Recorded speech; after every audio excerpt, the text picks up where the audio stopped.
Welcome back to Oman D20 powered by Fancode. We are live here from the Al Amarat Cricket Stadium, and what a picturesque sight here. We've had excellent couple of matches earlier on in this match day number 2, and we are all set for match number 6, the last one for match day number 2. Straight away, without wasting much time, let's head down to the sidelines and let's see what our partner Pranav Mehta has for us with the toss.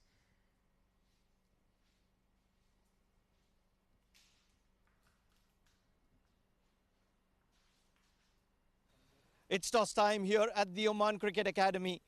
The Oman D20, game number 6, and two dominating sides are going to be locking horns. Renaissance Challengers versus Yalla Shabab Giants. On my left, the captain of Renaissance Challengers, Hamad Ifraq. On his left, Jay Odedra, the captain of Yalla Shabab Giants. Also with us, the match official, Zaman Qureshi. Home side, Renaissance, flip the coin. Khanjar is the call. Khanjar it is. Jay, congratulations. What would you like to do and why? Thank you. We would like to bet first. First of all, we would like to bet first. Yesterday we was play and we put a very good total, 180. So our batsman is on good touch. So we would like to bet first. Now you're one of the dominating sides in this circuit, and you've done well to start off with. So any changes in the side? No, same squad. We are going with same squad. And what's the number on your mind? What sort of a target that you want to set? 180. 180 is a good number. Good luck for you. Thank you. Hamad, toss not on your side. If you would have won, what would you have done? Actually, we also want to bat, but unfortunately, we lost the toss. So, but no worries. We will try to defend as जितना हम हो सकेगा कम से कम मैंने रोकने की कोशिश करेंगे और उसको हम लोग चेस करने की कोशिश करेंगे. और कोई चेंजेस साइड में? एक पृथ्वी आउट है और उसकी जगह जुनेद जान अंदर है. Good luck. Thank you so much. So the news from the sidelines is that Yalla Shabab Giants have won the toss and they're going to be putting runs on the board.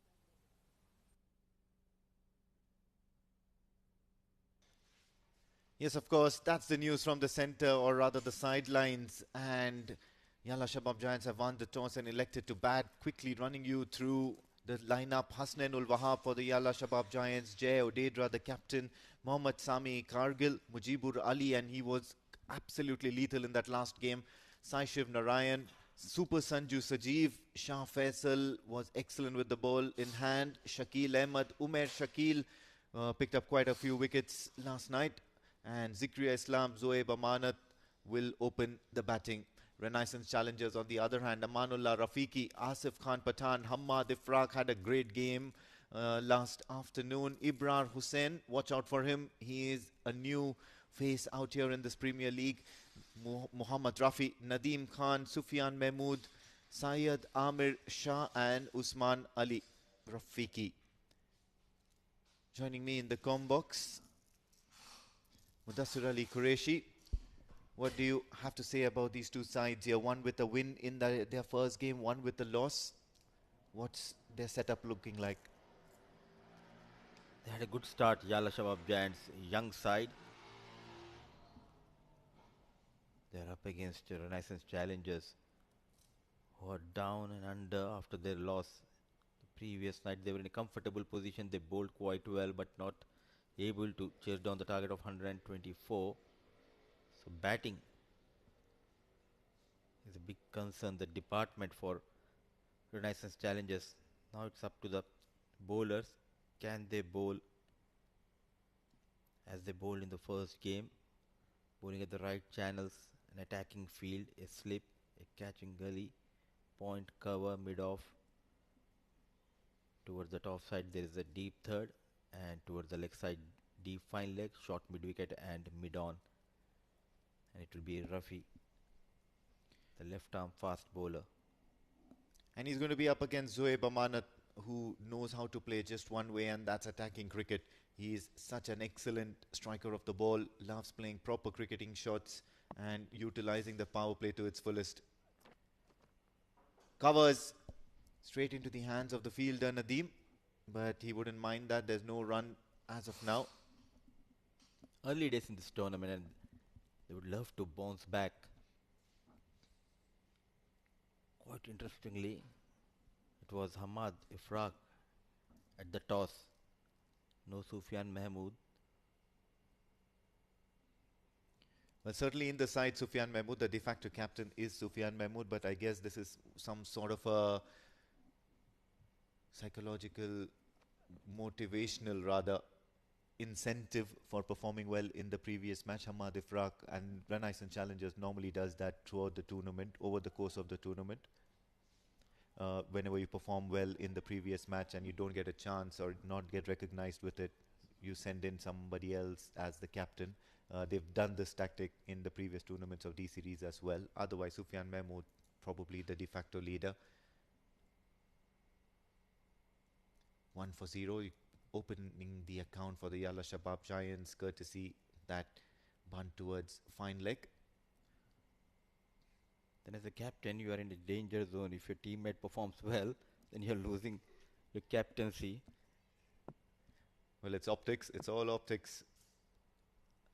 Giving that little bit of encouragement. But again, he performed quite well. But why do you want to put that extra responsibility? It's not easy to manage. All these boys take those decisions. Let him play his natural game. Give him that freedom to express himself. Now there's an added responsibility on the shoulders of Ifraq. Well, only time will tell. There's something about toss captains and normal regulation captains. Plays it. Hasnain ul Wahab not looking to keep it down at any point in time. Got enough to get underneath it. Rafi has missed his line and missed his length miserably, resulting in the first maximum of this game. Yalla Shabab Giants getting a 6 to their total. Nothing wrong in the delivery because there was a fielder station and the culprit is the fielder. He needs to stand on the boundary rope. These two are hard hitting batters. Almost 5 to 7 yards from the boundary rope, and he made a big mistake. An opportunity created by Rafi, and unlucky, but lucky is Hasnain. The maximum, he's off the mark. Well, immediately all eyes of his teammates on that fielder, reminding him of where he's supposed to be standing. This time, much better comeback, rising sharply into the right-hander. If you're playing against a top quality side, you need to grab every opportunity which comes your way.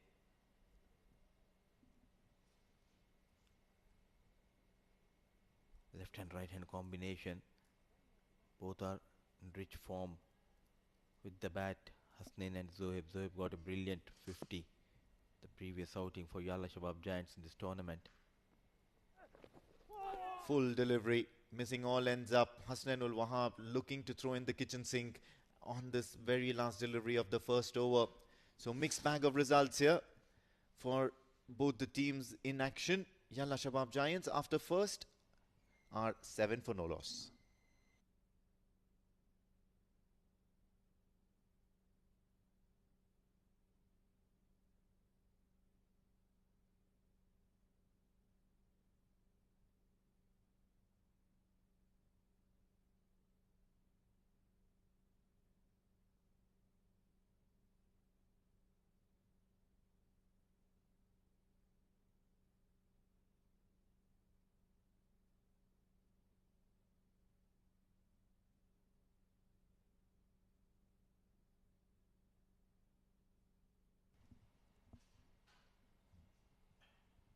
Sharing the new ball with Rafi, it's going to be Ibrar.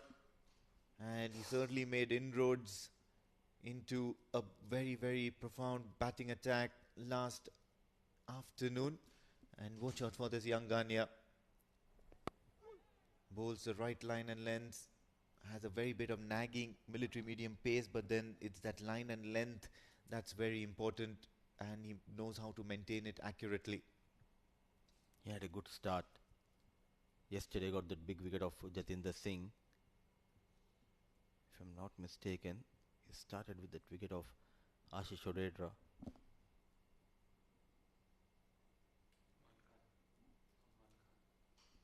In fact, it was Aman Khan. Thanks a lot, Pranav. A beautiful swinging delivery, hitting the top stump, and Jatinder Singh, dream delivery. He will remember for ages the way he got that wicket of Jatinder. Full keeping it away from the right hander, straying outside.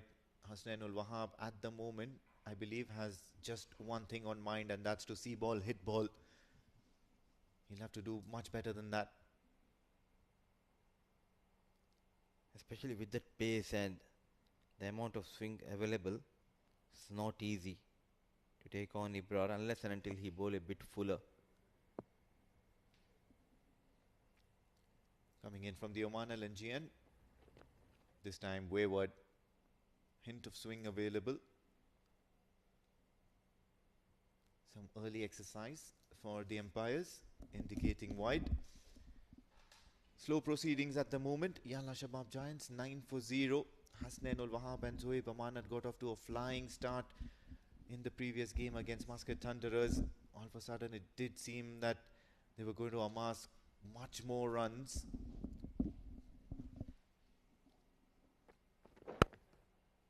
This time just a check drive on the front foot.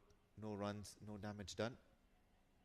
Few names missing in this tournament. When we talk about Renaissance Challengers, the first name comes to my mind is Fawad, the left arm quickie, and we haven't seen Bilal as well, the right arm fast bowler, and also Wasim Ali going to Majlis Titans. That's a big blow for Renaissance Challengers. Slower ball this time, gets underneath the ball. He understood that from the very beginning that it's a no-risk one, trying to clear the infield, and Hasnainul Wahab will help himself to another maximum here. So certainly looking to up the ante and utilize that batting power play. Now this is the problem with this pace. Anything fuller, it will be an easy picking. Showing full face of the blade, goes straight over the mid-off fielder, a maximum number 2 for Hasnain. Completely different sort of conditions here for Ibrar. Last afternoon, it was different condition. It was hot, humid. The ball doing a little bit something on that fresh deck. Today, the first night match. And just as I was about to mention about the favourable batting conditions today, Hasnainul Wahab plays an uppish drive, falling just short of the fielder at mid-off.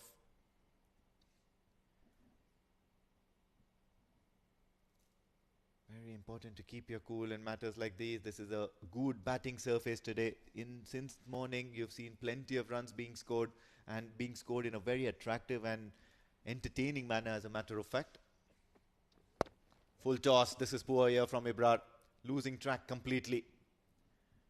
All eyes head over to the umpires, but they say nothing doing. We'll move on. End of the second over, 16 for no loss, Yalla Shabab.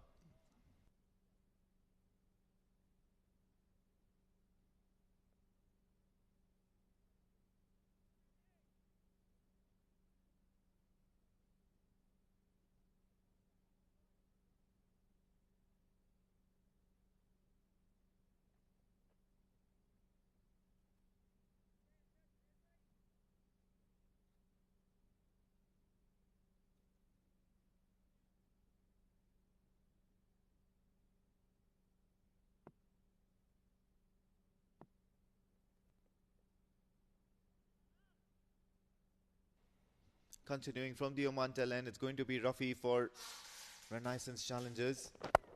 Much better delivery. He's got decent pace, Rafi, and quite nippy as well. Bowls the right areas, bowls a hard length, and that's what's required right now in a competition like this, the Oman D20. A good pickup by Renaissance Challengers. The left arm quickie.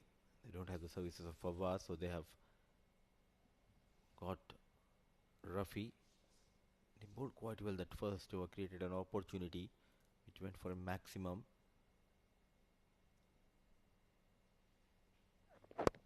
Full delivery, angling into the right-hander that came in really steep, possibly having Hasnain in two minds on this occasion.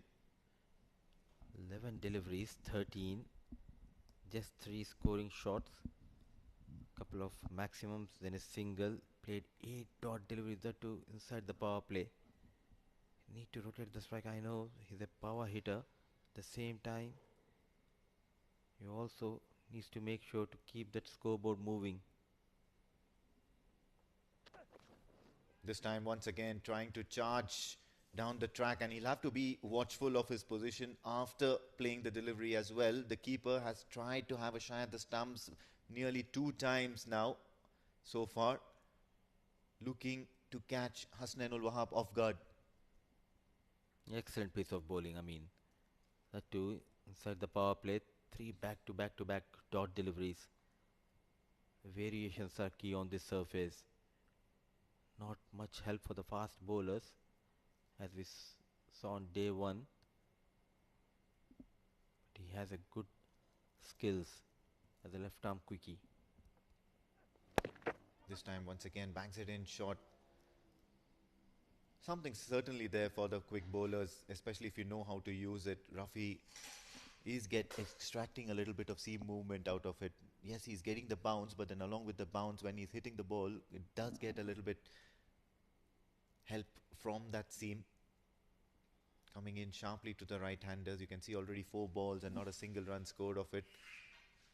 He's played at them, but then most certainly not able to get any sort of result out of it. Once again, that check drive, looking for the single. Excellent pressure built up here from the Renaissance challengers. Fielding setup as well as the bowler, Rafi. Oh, there was a fumble, but good recovery by the fielder. So 5 dot deliveries. Not only he's taking that pressure, but also he's creating that pressure on his partner. Zoeb Aman just faced 3 deliveries so far. What an over. Brilliant piece of bowling. Right then, looking for that maiden, Rafi, in the power play. And he might just get it. This is excellent stuff here from Rafi. Nothing to give whatsoever to the Yalla Shabab Giant batters. Ending the third over just same as how they ended the second. 16 for no loss, Yalla Shabab Giants.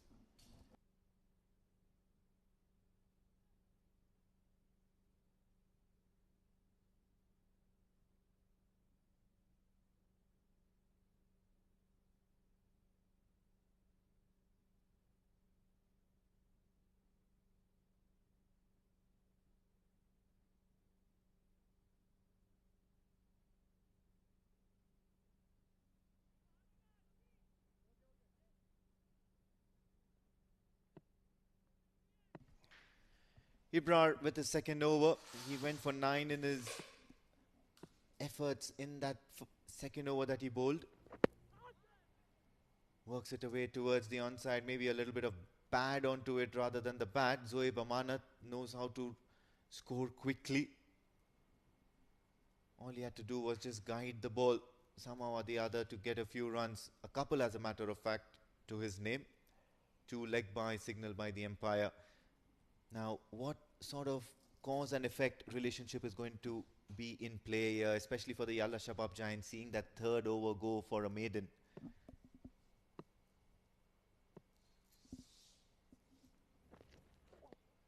Wide here from Ibrar. The pressure of not getting those boundaries definitely mounting on these 2 players, but this line and length is not helping the cause of challenges. All the pressure built in the previous over by Rafi, now Ibrar, by bowling those wayward line and length, he's releasing that pressure.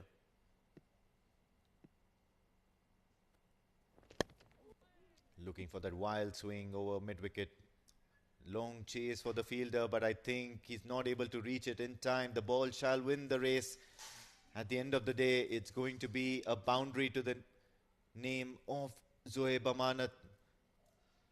A much welcome boundary. Not offering pace. This is the reason he tried to go hard. Not a proper connection. But still finds the boundary. Lush green outfield. Lightning quick.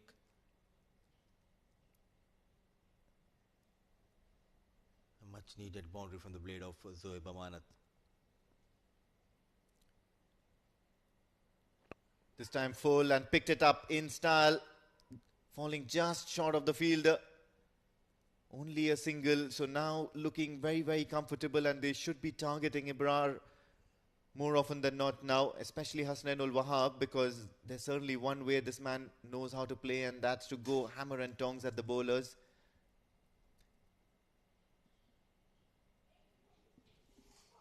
A tale of two contrasting efforts, bowling efforts here.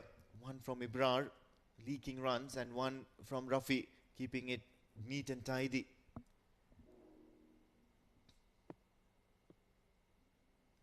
Coming in from the Oman LNG end, Ibrar over the wicket, works it away towards the onside, just a single.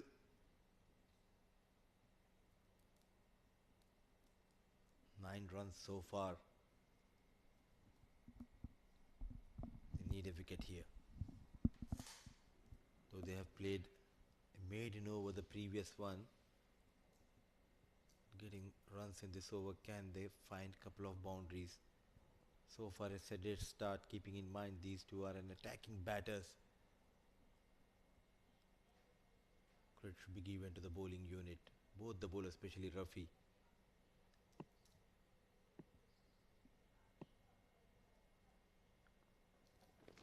Full once again, and with the full flow and a good follow through, Zoe Bamanat now finally making his intentions clear that he's not going to be bogged down by some good deliveries, a good maximum, and he'll be so very pleased with that. Excellent piece of batting, good connection by Zoe Bamanat.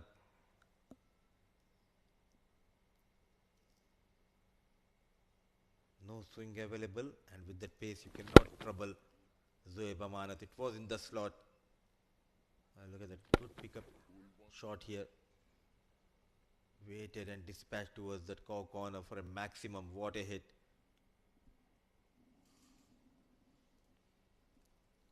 Yes, absolutely. Now looking to unleash himself, unleash the wrath of Zoe Bamanat onto Ibrar at the moment. Charging down the track once again. He's guided. Two fielders trying to get underneath it, but it's not going to happen. What's going to happen is that Zoe Bamanat will help himself to another boundary. So fortune favors the brave as Yalla Shabab Giants end this over with quite a few boundaries to their name. Have a look at that, full, and he certainly knew it, that if he takes that risk clearing the infield, the reward is worth it. Getting 4 runs to his name, Zoe Bamanat.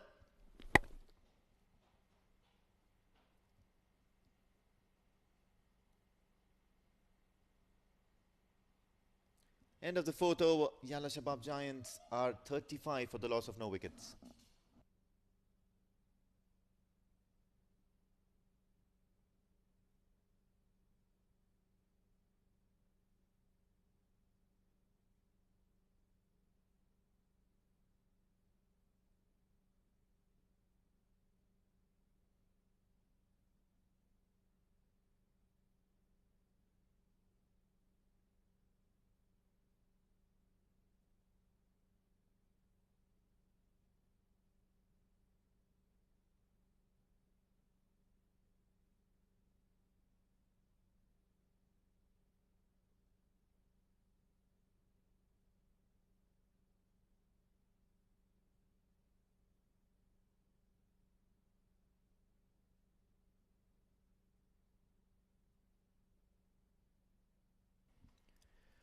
Four overs gone. Yalla Shabab Giants find themselves at 35 for no loss, and Amir Shah has been introduced into the attack. So some early spin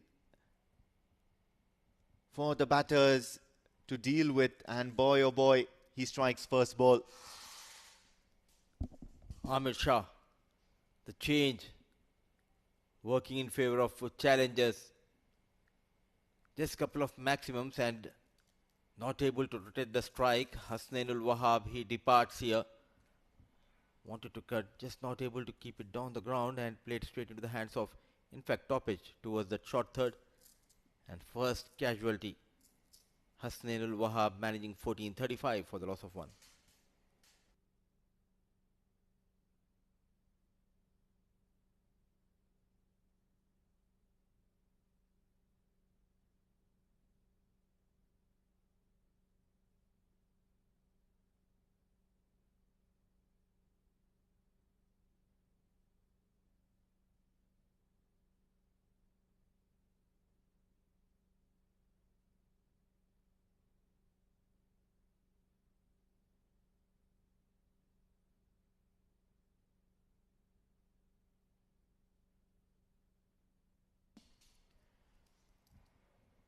First ball success for Amir Shah. The left arm slow will certainly be very, very happy to see the back of Hasnainul Wahab. Speaking of matchups, not really sure if a better matchup can be met in current modern cricket times. Left arm versus the right-handed batter. Sai Shiv Narayan now walks, or rather makes his way into the middle.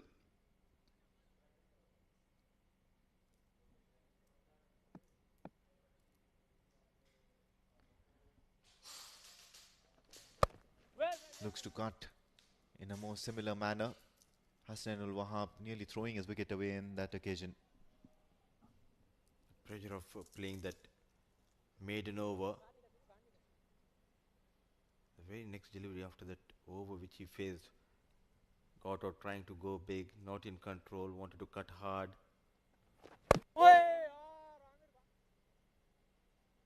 think it's a good start for challengers, keeping in mind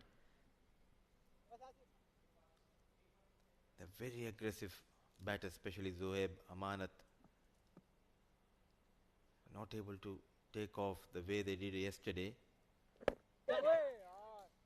Looking to heave that one towards mid-wicket, only for a single, so he'll get off the mark, Sai Shiv Narayan, so those nerves can be calmed down a bit.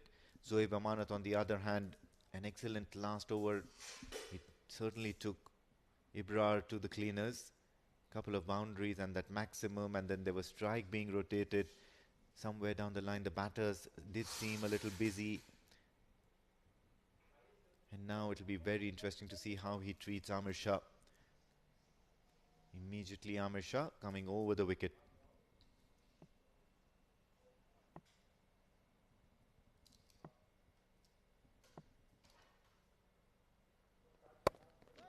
Darting that ball into the left-hander, making room for himself, and then cuts. Zohaib Amanat helping himself to another boundary. He's scoring really very quickly here. Not a big gap, but the class of Zohaib Amanat finds the boundary here. How late he managed to play that. That is the reason he was able to find the gap between two fielders.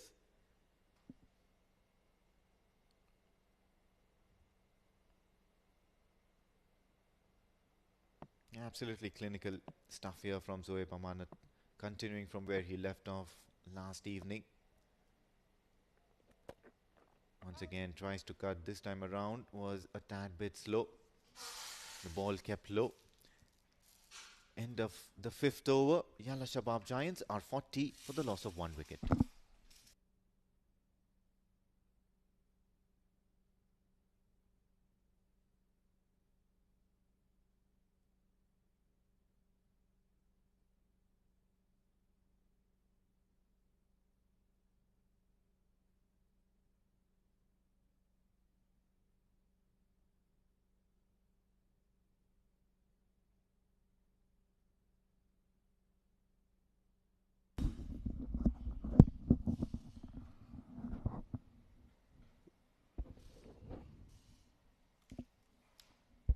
What a moment to walk into the com box. And joining me is the senior statesman Jamil Zaidi, aka Jammy Boy. Jammy Boy, 40 for 1 at the 5 over mark. A game in the balance. But it's the first innings from Yalla Shabab. So far, so good for them. 5 overs, 40. Not a good, not a bad total rather. 40 for 1. But the wicket of Hassan Wah was quite important for them, which he just in the last over got behind. Zohaib is doing the right thing as he's there. Saishev is the new one.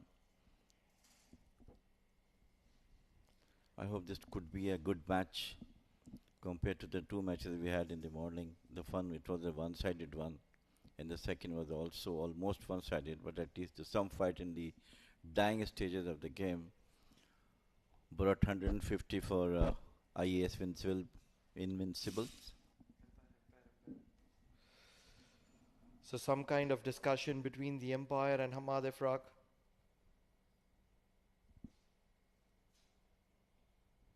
Pretty straightforward communication. Probably wants to get the Tape. extra protection of the finger of the bowler. That's the rule. That's the rule, that you cannot have any add-on advantage as a bowler. And that protection tape is a good friction material. Yes, it's slightly rough as well. Absolutely. It assists you in getting some extra revolutions as a spinner. So no matter how much ever you argue with the umpire, the rule is what the rule is, and you just need to abide by it. Hamad Mirza looking to get involved in the equation.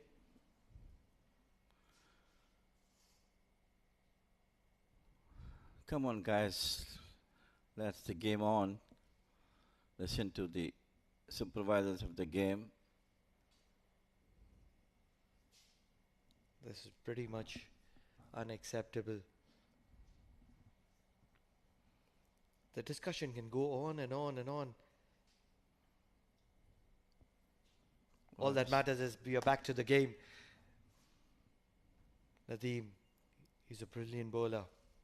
Bowling the final over of the power play. Dancing down the track, heaving across the line. It's only going to be a single. Usman will cover it up. That is the thing with the umpire, has to look out for now though.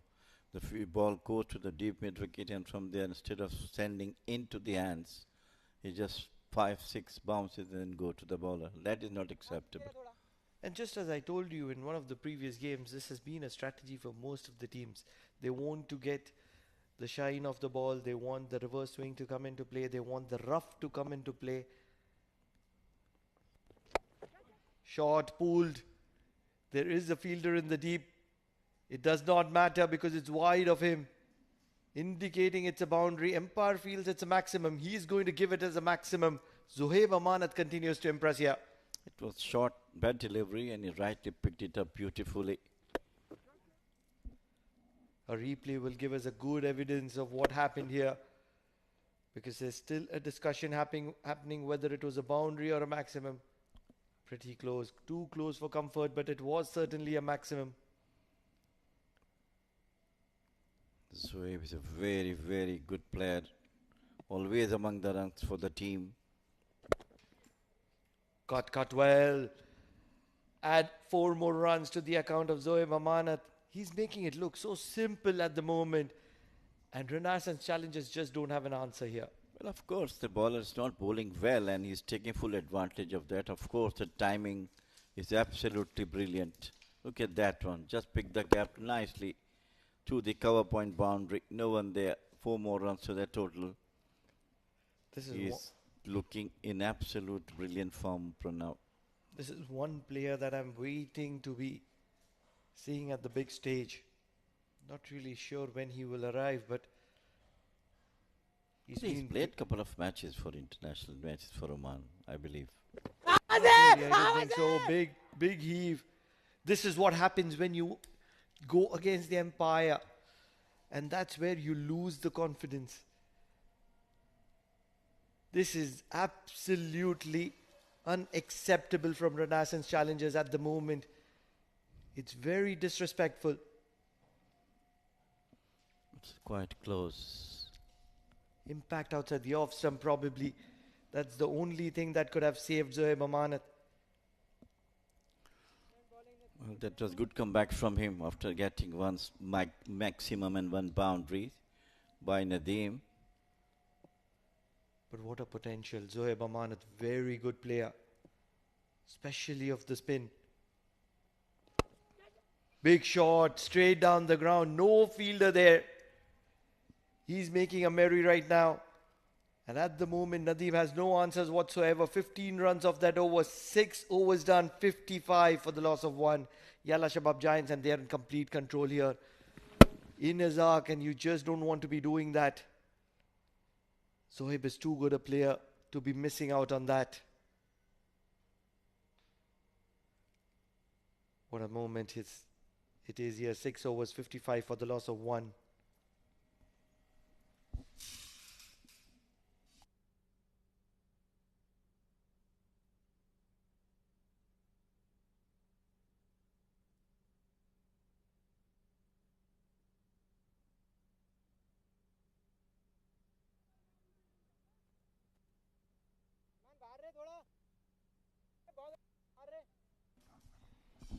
Absolute brilliant batting from Zohaib. He's really hammering Nadeem in the last over.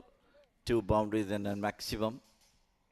And Amir now is going to bowl the 7th over.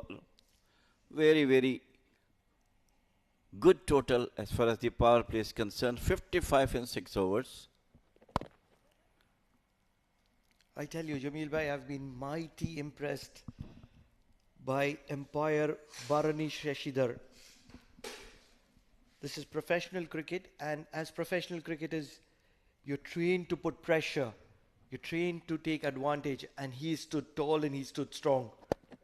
And I've really liked what I've seen in umpire Barani Shashidhar, especially in the previous over. Completely in control of the situation, making sure that he stands tall, he takes a decision and he stands tall. And that is what is required being an umpire. Well, of course, so you have the experience of supervising so many matches. You have seen so many players of different character, different type. So that experience definitely brings you the confidence and the control that is required for the umpire. This time onto the offside, onto the onside. Just got a single. Runs are coming at ease for Yalla Shabab. Haven't seen some spark from the Renaissance fielders or the bowlers except for the couple of early overs. He's been pretty good. Amir Shah.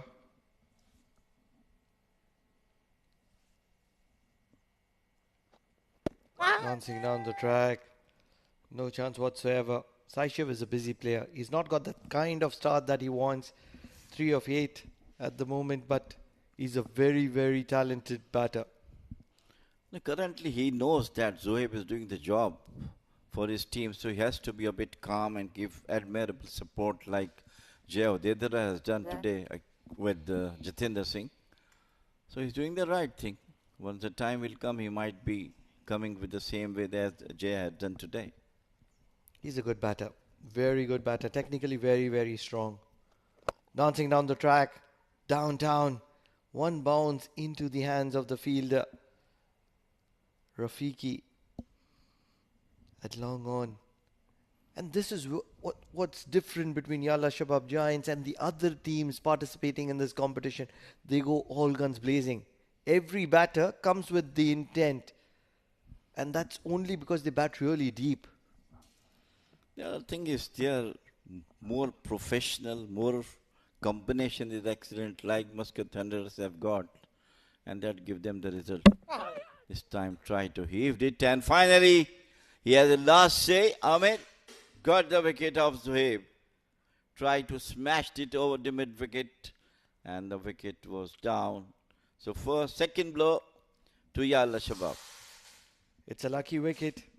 Zohaib Amanat was looking to throw the kitchen sink at Amir Shah. It was wide of the off stump, inside edge, and onto the stumps. Very smart from Amir Shah, realizing that Zoeb Amanat is very strong on the leg side, and he just plots the ploy, which has worked in his favor. 7 overs done, 58 for the loss of 2 Yalla Shabab Giants.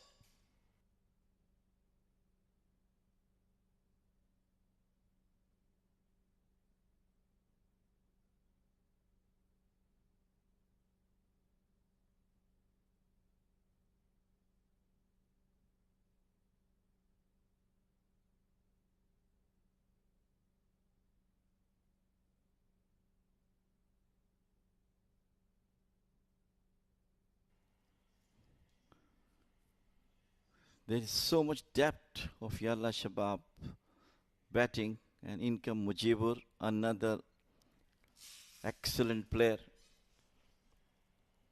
brilliant batter, lot of runs to his credit. 2 seasons back, probably I would say this is a very talented boy from Assam. And now is when I want to say this is a very talented Omani player. A national pride now, in the mix of things with the national side. And that's where this tournament is so important for this player. Amanullah will come into the attack. Such an important phase from over number 6 to over number 15, where you just don't want to get bogged down. You want to pick up singles. You want to get that odd boundary. You just want to keep the equation in contention. Starts off with a single here.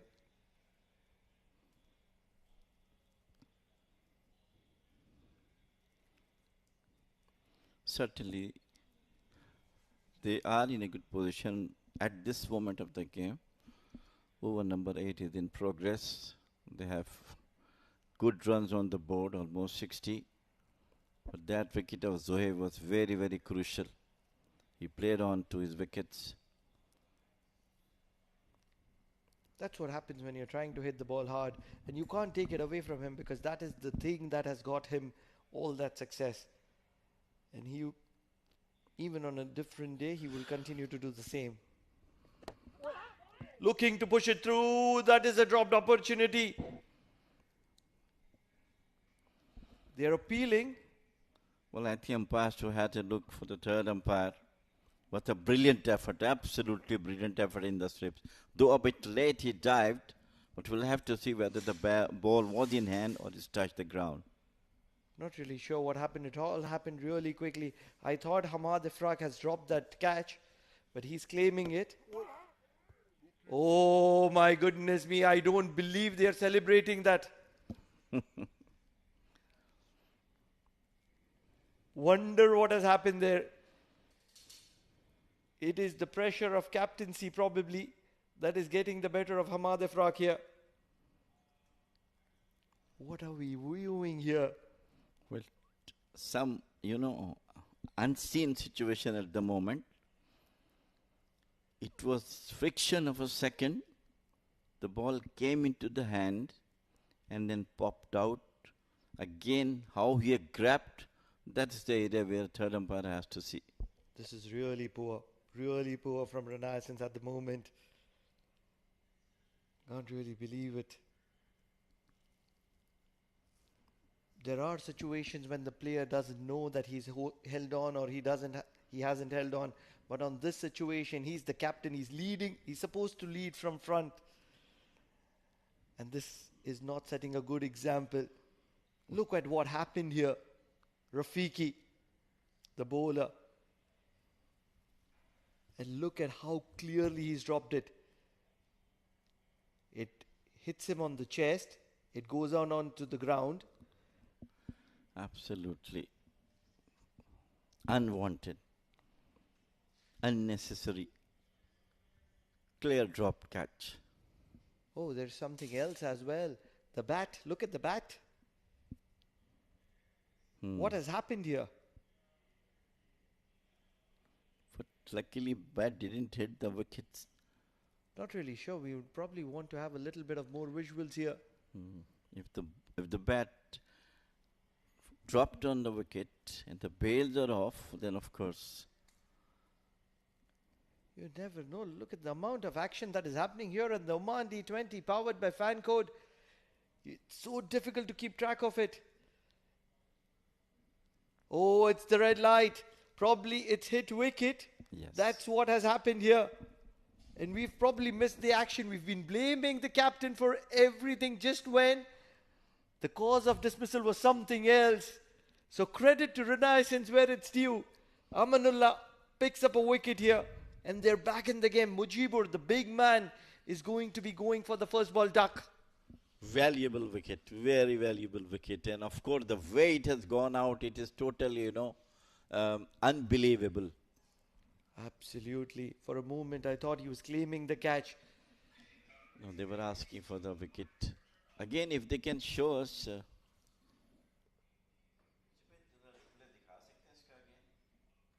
We would love to see a visual of that. Perceptions can be so deceptive.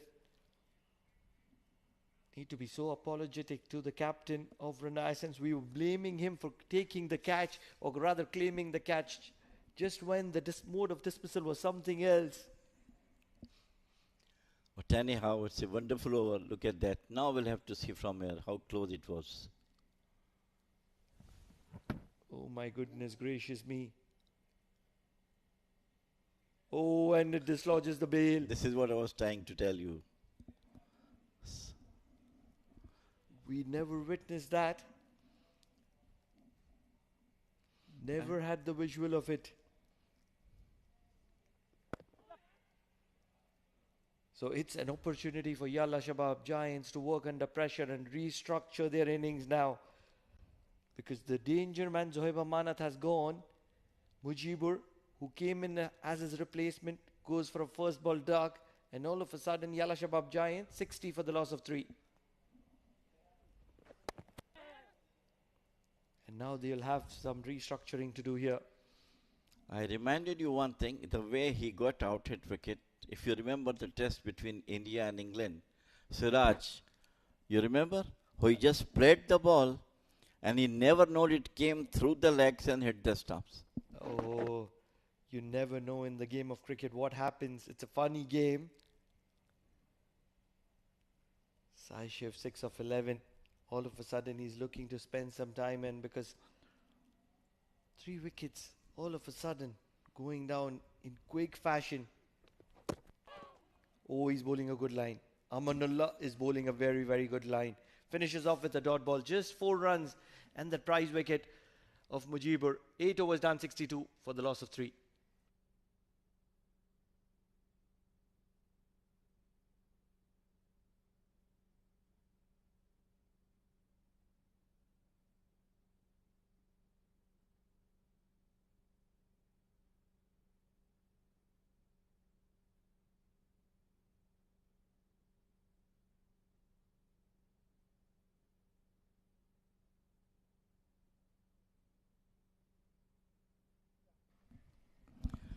So quickly, 2 wickets down in span of 2 overs, and it is now Sanju who came in now at the right time when the team needs in services, when Sashev looks to be quite defensive at the moment, and there is some problem going on with the Yalla Shabab camp at the moment. 3 wickets, 8 overs gone. At one stage they were going so nice, and suddenly the things goes change. That's a game of cricket. Call him Super Sanju. That's exactly what he's titled as. He can do everything. He can do no wrong in the field. He was absolutely brilliant fielder, no doubt about that. I have never seen a player at probably square region on the offside better than Sanju. Yes, when we talk at the international stage, we can talk about Jaunty, but Sanju Sajeev is not second to anyone. Live wire. One of the quickest that I've ever seen. A very brilliant fielder, no doubt about that. And that's what you want from a young gun. Very agile, very athletic, charismatic. No! Amir Shah.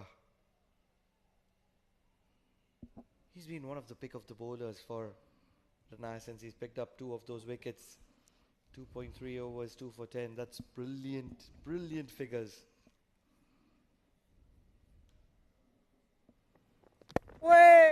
Looks to fend it. Pulling a tight line here, Amir. It's very nicely bowled. He got 2 wickets with his teasing length and line. I mean, batters are not very much comfortable in playing against him. And that's what a bowler has to do, make pressure on the batter to make the mistakes. He has a very different kind of an action. Rushes the ball through to the batter. A very quick action.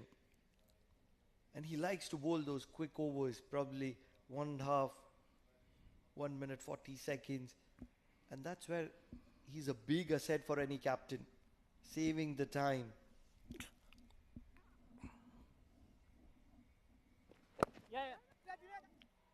Oh, that's a quick run. That's a very quick run. Super Sanju. Incredible running by Super Sanju here. 9 overs done, 66 for the loss of 3.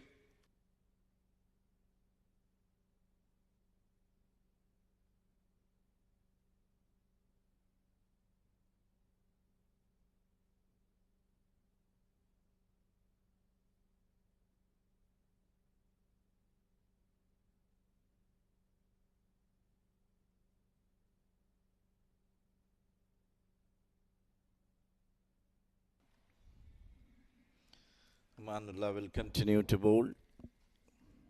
Second over. Got a wicket to his credit. Yalla Shabab now looks to be a bit in trouble at the moment, Pranav. Oh, looking to be cheeky here, Saishiv. What's the word that you use? Subdued. Yalla Shabab are a little subdued at the moment. Have I used it right? Correct. 6. Or rather bogged down, you can add a bit. Bogged down. I'm taking a masterclass from the senior statesman Jamil Zaidi. Good spread out field. 3 players catering the offside. Amanullah. Almost looks like a mystery spinner. The way he bowls, the way he comes into the action with that reverse cap. Saishiv. This reverse cap is not helping him at all, but his gallant is bowling brilliantly. Not really sure whether it's helping him or not. You're right. You never know. It's a oh, this could be touch and go. They're celebrating Renaissance challenges. I feel he's shot. This is what a dramatic turn of this game, you know. One way things were going so smooth for Yalla Shabab, and suddenly the flurry of the wickets falling down, and that run out, and that, of course, unbelievable hit wicket in the last over. They're throwing it away. Saishiv. He was jogging for the first one to start off with. And Ibrar. What a wonderful throw. No chance whatsoever for Saishiv. Never a second there. They were just trying to fancy their chances that as a result they're going to be paying a price that they wouldn't want to pay. Saishiv is going to be dismissed. 9 of 17 deliveries for him. That's the 4th wicket down for Yalla Shabab Giants.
Rafiki will complete the over. 4 wickets down, Yalla Shabab for 67. He has 3 balls to spare. And what a moment for Renaissance challengers. A little bit of a yes and no. The same area where the last run out came. It's a good comeback by Renaissance. At one stage, things were going very, very difficult for them when Zohaib was batting. But after the dismissal of Zohaib, they came back strongly, got 3 wickets in a trot, rather. This is very good from Amanullah. He's kept things tight, realizing that Amar Shah is doing a decent job there from the other end, and he just needs to create the pressure. Big shot. This could be 5 down. The keeper underneath it, and he holds on to that one. Super Sanju has lost the title of Super at the moment because he is going to be departing back to the dugout. And all of a sudden, Yalla Shabab Giants in all sorts of trouble. 67 at the halfway mark. But the wickets column stayed 5 down. What a dramatic turnout in this game at this moment of the game. Renaissance came back strongly. Look at that one, top edge. And it was nicely taken, rather easily taken by the wicketkeeper. 4 wickets in a span of couple of overs. Really a trouble for Yalla Shabab. 5 wicket down, 67 for 5. Probably got that one wrong. It was not Super Sanju, it was Sammy who had that brain fade movement. We'll get the confirmation soon. But all said and done, 67 for the loss of 5. Yes, it is Sammy who is going to be walking back to the dugout. But 10 overs done, 67 for the loss of 5, as Super Sanju will have a new partner walking in.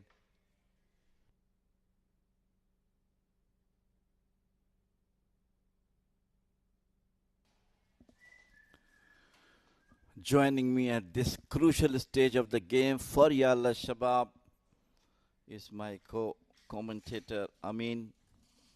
How you take this 4 wickets in span of 4 overs?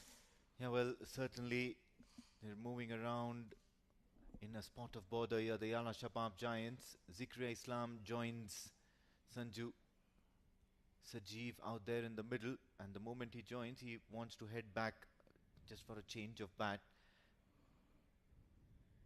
and a helmet. At the halfway stage, 67 for 5. It's a pretty average score, but what's going to worry the Yalla Shabab Giants is that wickets column. They've got some good power and pinch hitters lower down the order as well. Zikri Islam, one of them, very innovative and very, very utility sort of a batter. So you can't discount that for the Yalla Shabab Giants. It's a very deep batting lineup that Yalla Shabab Giants boast of. On the other hand, Renaissance challengers will be very happy with the efforts that they've put in. They've missed a few chances. They've got luck going their way as well. A few brain fade moments of run-outs going their way. Hit wickets. It was 55 for 1 and 68 for 5. This is the beauty of this game of cricket is it just changes in a fraction. Yes, and what this also does is puts or applies brakes to the scoring rate as well. The next 5 overs absolutely crucial with the way Yalla Shabab Giants negotiate this mishap. Whether they'll be able to resurrect an innings out of this or make an innings out of this, only time will tell. Cuts nicely, but slight misfield, resulting 4 runs at the cover point boundary. Crucial 4 runs at this moment. Yes, absolutely. As mentioned earlier, Zikri Islam is no stranger to boundary hitting or with the bat, and he's pretty a handy and utility cricketer himself. Knows how to bowl as well. Just that he's been shuffled in that batting order. Has also enough experience of opening the innings, and finally he found enough time and room to cut the ball well past that fielder stationed that gully. And this could be the very crucial part for our Yalla Shabab. With Sanju is there, and he go for the single. I think from here they both have to play sensibly, get the runs going on, so that there should be no pressure for the new batters to come, and they do have the capability of that.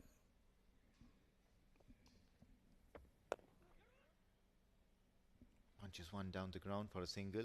Completely agree with you on that one. You can see already Renaissance challengers, they want to get through their overs as quickly as possible before the Yalla Shabab giant batters out there in the center take account and take stock and do a little bit of damage repair. They want to take the game away from them as soon as possible. Last delivery of this 11th over, Amir Shah has been brilliant. Cuts it away. Only a single. There is a fielder station there, so it's only going to be one additional run to this. Amir Shah has completed his spell. 4 overs, 2 for 20 is what he's ended up with at the end of 11. Yalla Shabab Giants, 75 for 5.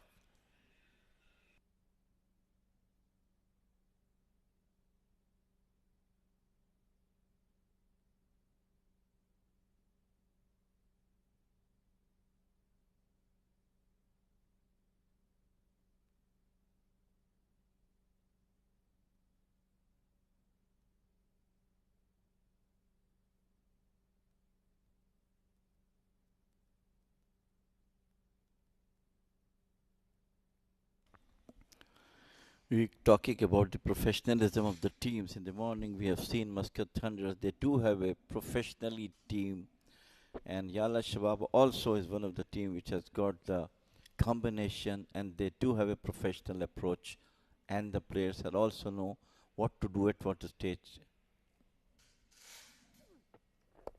Works it away for a single. And yes, of course, they do strategize looking for that second run, but rightly sent back. They do strategize, they do know how to behave in certain match situations. Now you've got a certain critical condition, or let's say at a juncture where they've lost a flurry of wickets, and all they would want to do is now to resurrect the innings. You've seen this umpteen number of times before, and especially in this edition of D20 where you've seen flurry of early wickets and all of a sudden you feel that, oh, we are in the game. But then the batting team stitches a very, very well-knitted partnership. And things start looking different. You steady the ship and then you start going bonkers over all that confidence that you have gained after accumulating the singles. 77 for 5 at the 11 over mark. That could have been very close. But I think both Zakaria and Sanju must understand the situation at which they are at the moment. Give the team what the team asks from them at this stage of the game. Crucial, very crucial one. This time he pulled it away beautifully, but straight to the fielder at the deep mid-wicket boundary. Yes, obviously making room for himself, rocking onto the back foot. There you go. You see him shadow practicing that. He wanted to hit that with more power. Make no mistake, Zikri Islam is a powerful striker of the ball. Oh, that was close. Too close for comfort. Opened the face of the bat at the very, very last moment. And somehow missing that ump. What is really important right now is that this registers as a dot ball. Well, and it was all credit to Amanullah. Just for the quicker one. Very close to the bat. This time slower in the air and well guided by Sanju.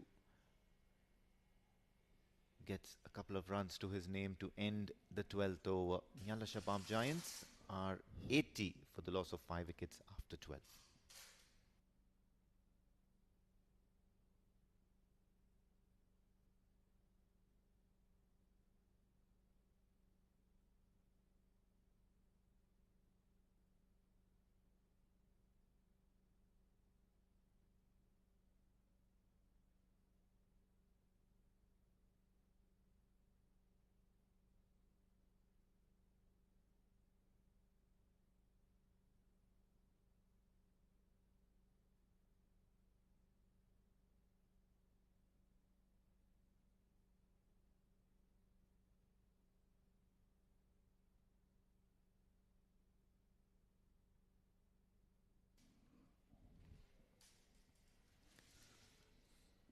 Nadeem changes from the other side. Nadeem was a left-arm spinner, very, very good spinner. Nadeem has got a lot of wickets to his credit in this format of the game.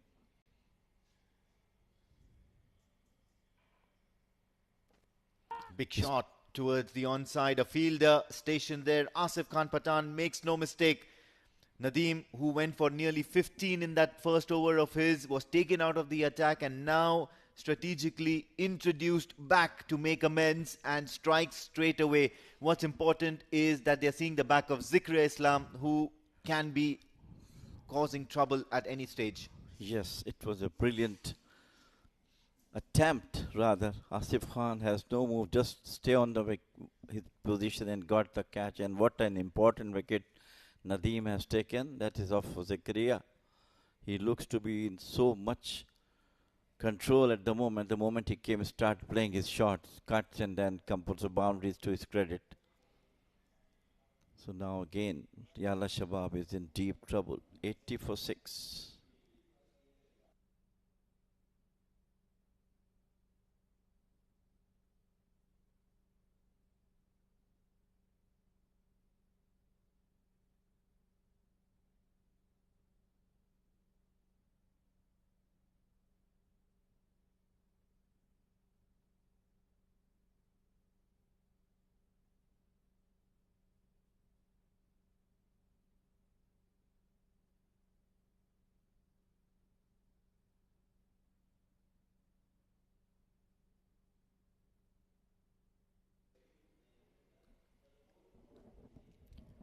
Yalla Shabab Giants in a spot of bother, 80 for 6 at the moment, and they're still a tad bit above that halfway mark. Not very bad as far as run rate is concerned, but what would really concern is that they have just 4 more wickets remaining. Shah Faisal is a handy bat, but then certainly not of the same quality as and the same productivity as somebody of a top order or a late middle order batter. He's got Sanju Sajeev for company. Only time will tell where the course or where Yalla Shabab Giants end up with. Well, I give credit to the Renaissance's keeper. His changes are spot on. At one stage, things was that they are going to have a big score on the board. But as I mentioned, 55 for 1, and from then on, it is now 80 for 6. What a great comeback by the Renaissance bowlers. Flights the ball well, gets the leading edge. They'll go for that single, but we do know that it's too tight for comfort, too close for comfort. This is brilliant bowling from Nadeem, going for plenty of runs in that first over of his, and then now making amends, making a comeback. It also goes to show how the Renaissance challengers back some of their talent, back some of their regular features, Nadeem being one of them. Yeah, brilliant left arm spinner. Nadeem, he's got a lot of wickets in the last edition also. That was a quicker one, came into the batter. That's the variety he has got. Yeah, a bit of friendly banter between Nadeem and Shah Faisal. They both come from the same area back home. They'll always have a thing or two to say to each other. Looking to go aerial, but then probably that split-second decision, realizing that you don't have any room for errors here. Only a single for Sanju Sajeev. The right thing for the remaining batters for the Yalla Shabab is to keep the runs moving on, go for the singles as much as they can. So that at best they should reach a comfortable total. 13 gone, 82 for 6, Yalla Shabab.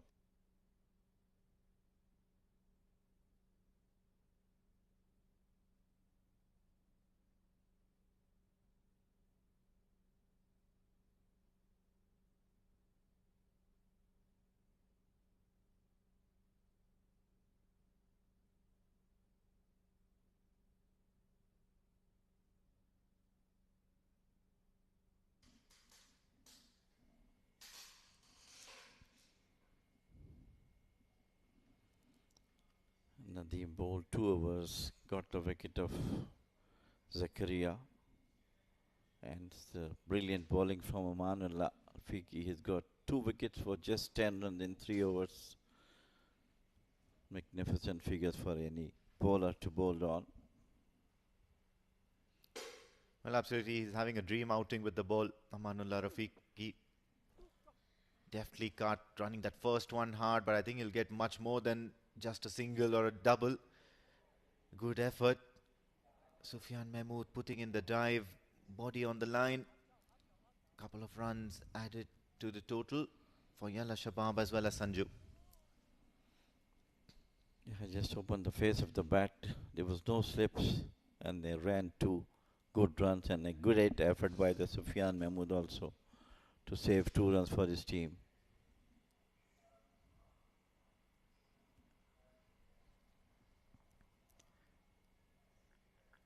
It's very important for the Renaissance Challenger fielders as well as the bowlers to stay in the game, to stay switched on at all times. This one's crunched towards covers, but there is a fielder out there for protection. Only a single.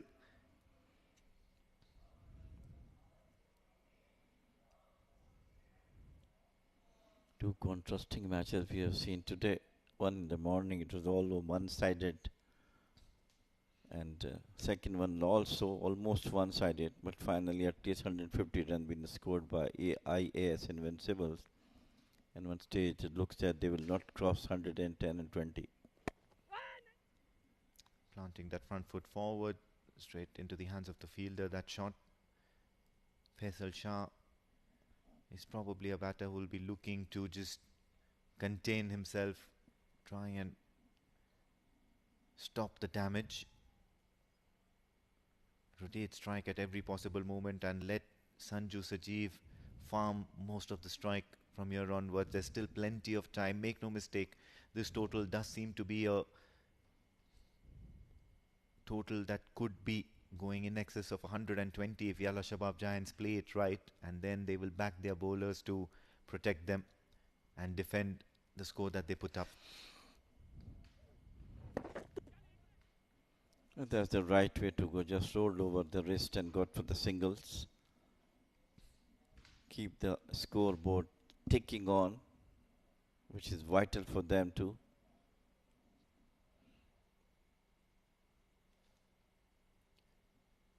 Going to be very important for the Renaissance Challengers to stay on their toes. They will be hunting for that another opportunity. Somewhere or the other that opportunity will come up and they should be ready and on their toes to grab it with both hands. Looking to play towards the onside, will take a single. So this is good cricket here from Yalla Shabab Giants, looking to farm strike and rotate strike at the same time. 88 for the loss of 6 wickets after 14.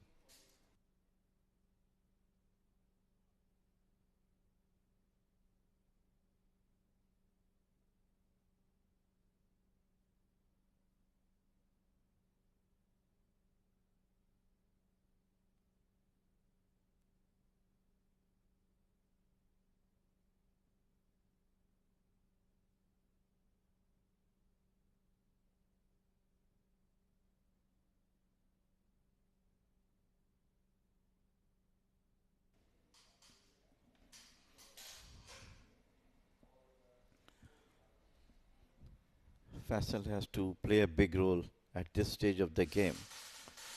He is a hard hitter, but he has to curb his ability, try to give much support to Sanju.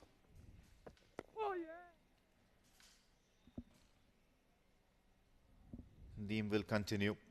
That one expensive over, and after that, it's just been some top class deliveries from Nadeem ever since that. Looks to sling it in this time around, trying a little bit of variation, knows that Shah Faisal will be wary of whatever he's trying to offer.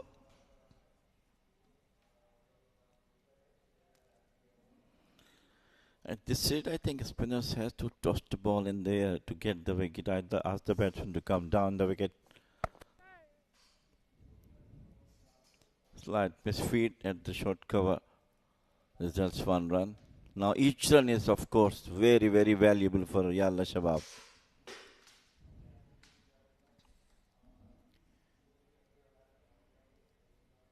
Yeah, but good work here. Still a very, very sedate proceeding for the Yalla Shabab Giants so far. 14 of 16 is where Sanju Sajeev is at the moment, and he shouldn't be minding that. What he should be actually looking is to take a little bit of responsibility and score a few runs by rotating strike rather than going for the big shots. Looking for that second run and getting it very, very well. That's good running between the wickets. Shah Faisal, there was conviction in taking that second run. Well, Sanju is absolutely a brilliant runner and, of course, an outstanding fielder as well. And showing his class now as a batter, trying to convert one into two with his brilliant running. And Faisal is giving him the support he's looking for. Once again, onto the onside. Just put it down for the single. So far, so good. Things are coming good for Yalla Shabab. Yeah, well, absolutely spot on here. Yalla Shabab Giants, they know that they're in a spot of bother. The only way they can get out of this chaotic situation is that by playing sensibly, by not gifting wickets to the Renaissance challengers, so that they can always have that foot in the door at any given point in time.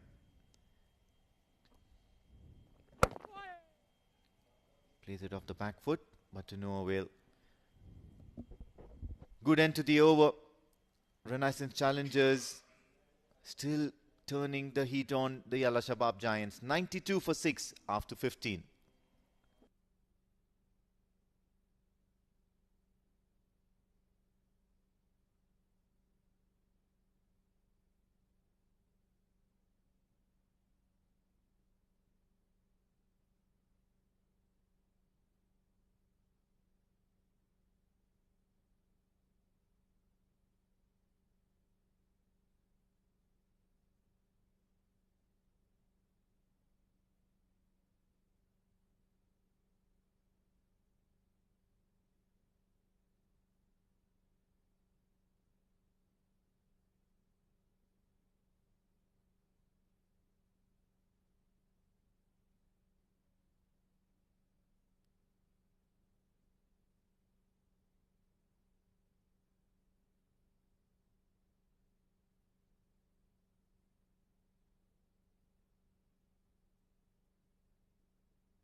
"15 overs done. Yalla Shabab Giants 92 for 6 as Sufyan Mahmood has been introduced into the attack.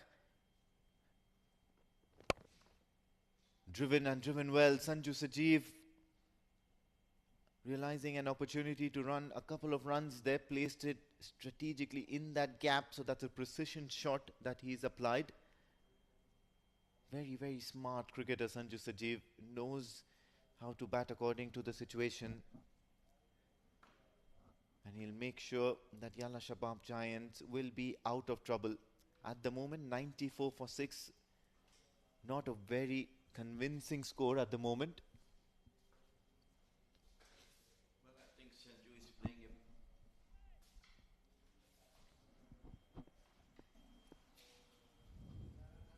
Sufyan Mahmood coming in from the Oman LNG end. Once again, chasing that ball outside off stump. Sufyan Mahmood looking to ball that channel, keeping all the big shots away. Well, a good change. I was expecting that Sufyan Mahmood to come, and he came in. But the first two deliveries, not the way he used to bowl under those conditions. And he has to put all the pressure now on the batters, not to get them let loose on him.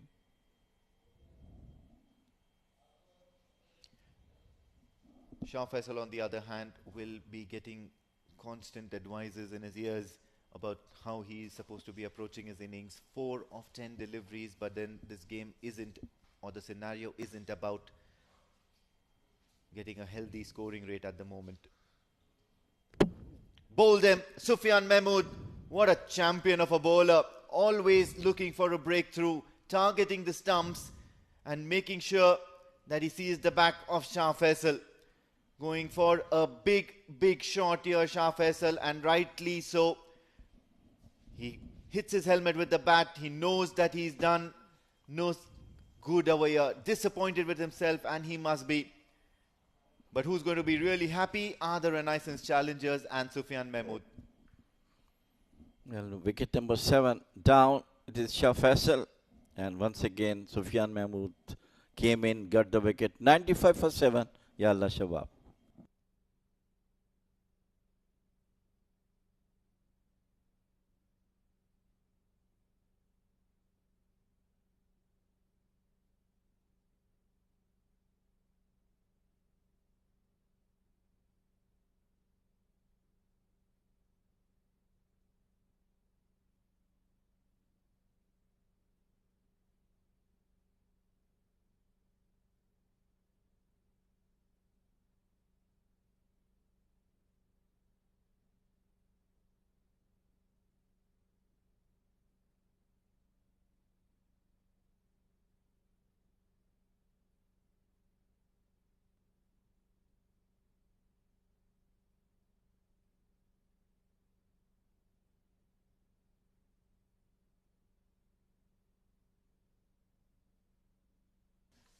'95 for 7. Yalla Shabab Giants at the moment in a spot of bother. Jay Odedra, the captain, coming out into the ring of fire. Sufyan Mahmood on target as always. Seeing the back of Shah Faisal. Also joining me in the comm box is Pranav Mehta. Thank you so much, Amin. What a moment this is for Renaissance challengers. Change of captain. And all of a sudden, they're looking like a very different side. Angling in from around the stumps and getting the better of Shah Faisal.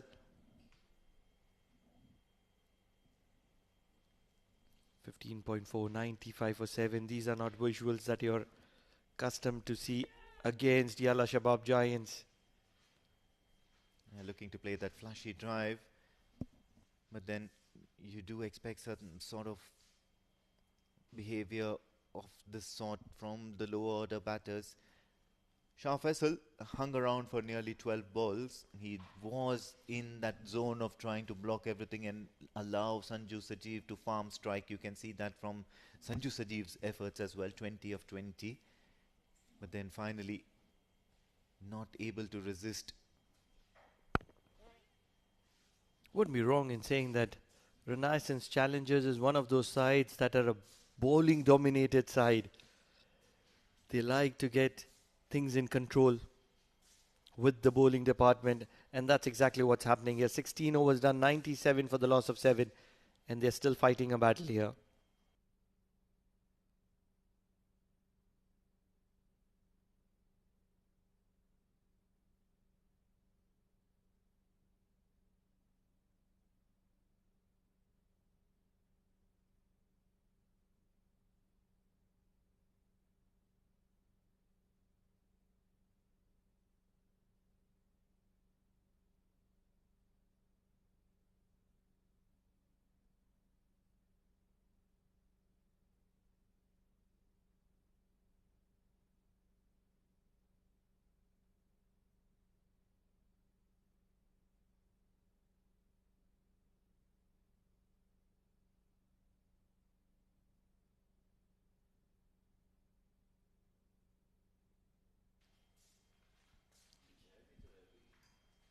"16 overs, 97 for 7, Yalla Shabab Giants." And speaking of comebacks here, Nadeem, 15 runs in his first over. Possibly that over was bowled when you were in stint previously. And then after that, it's 1 for 21 in the next two. Looks to play a very cheeky little shot, and I think he's placed that to perfection. He can run as many as 3 on this occasion, and he does. Sanju Sajeev is a very smart cricketer. A lot of vacant real estate in Amrat. And that's where Jay Odedra and Sanju Sajeev were able to run 3.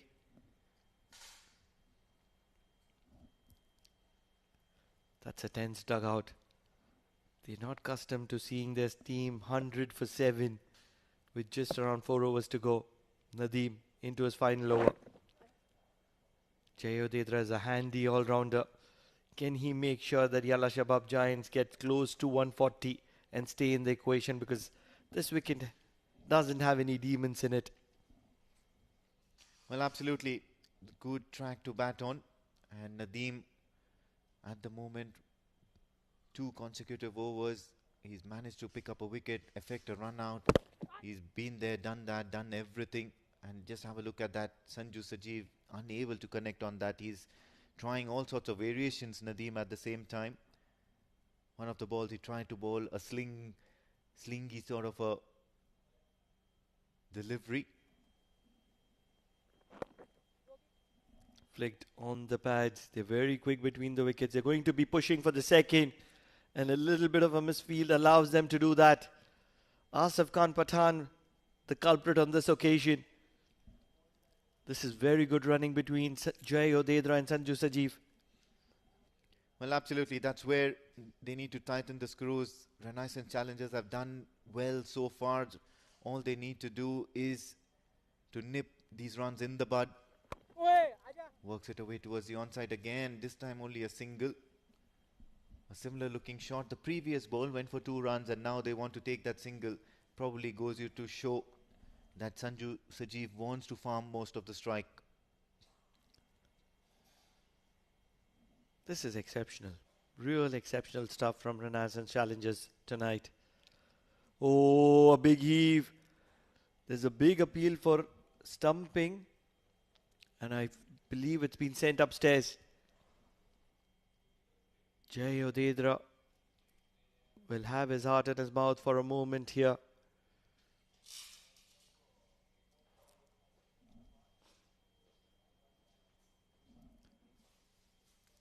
Oh, this is going to be very interesting. Very, very interesting. I feel it's almost a goner. Oh, it's going to be a goner. It's just touch and go. Don't really think he's got anything behind the line here. It's just the first visuals. Probably we might get another angle, but I don't really think any angle is going to be helping Jay. The captain is going to be in trouble here, and this is going to be 8 down for Yalla Shabab Giants if the red light strikes. This is going to be trouble, trouble, trouble for Yalla Shabab Giants. It's only a matter of time that the red light strikes.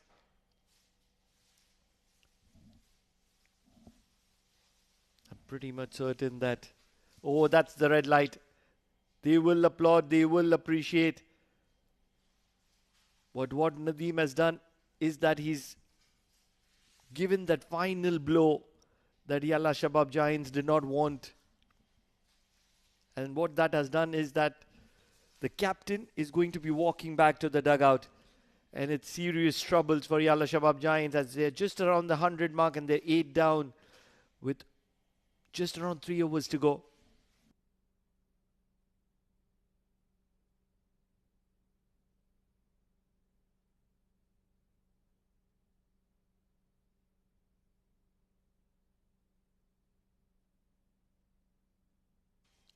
The little dynamite walks to the middle. He's been the man with the golden arm for the national side. Can he do some miracle for Yalla Shabab Giant? He'll have a very big role to play in the second innings with the ball in hand. Because if Yalla Shabab Giants are going to make this low-scoring game interesting, it is certainly going to be on the back of Shakil, the little dynamite. Sanju Sajeev. Sufyan Mahmood to continue from the Oman LNG end. Right in the block hole. And the only thing that Sanju Sajeev is able to do is rotate the strike and bring Shakil Ahmed on strike.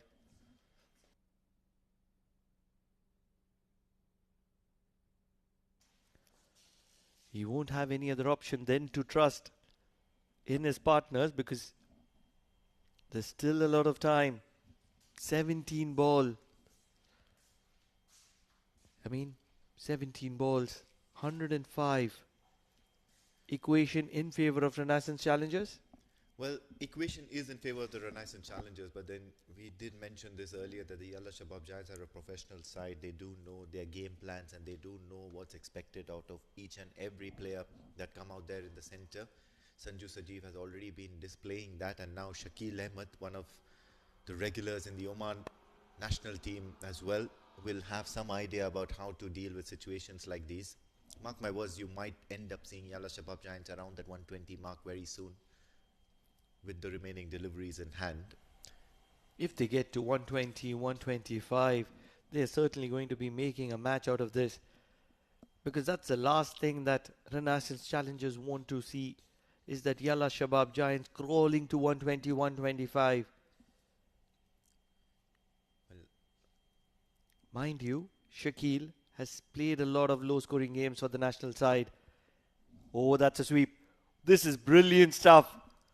Sanju Sajeev might be the lone warrior for Yalla Shabab Giants, but he's making it count. well, absolutely. There you go. Finally understanding and realizing his opportunity here to score a few runs. And Sanju Sajeev now capitalizing things that he can sweep Sufyan Mahmood with that little bit of tardy pace that he offers and placing it to perfection right in next to the fielder at square leg. So now finally some multiple runs here from the bat of Sanju Sajeev. He'll look to accelerate. Just like that, lucky runs, and look at Shakil Ahmed immediately understanding that a single was for the taking and making it count. This is the need of the hour. I believe that Sanju Sajeev is playing it to perfection. If he can find a way to get to his 50, I assure you that Yalla Shabab Giants is going to have a big smile on their face.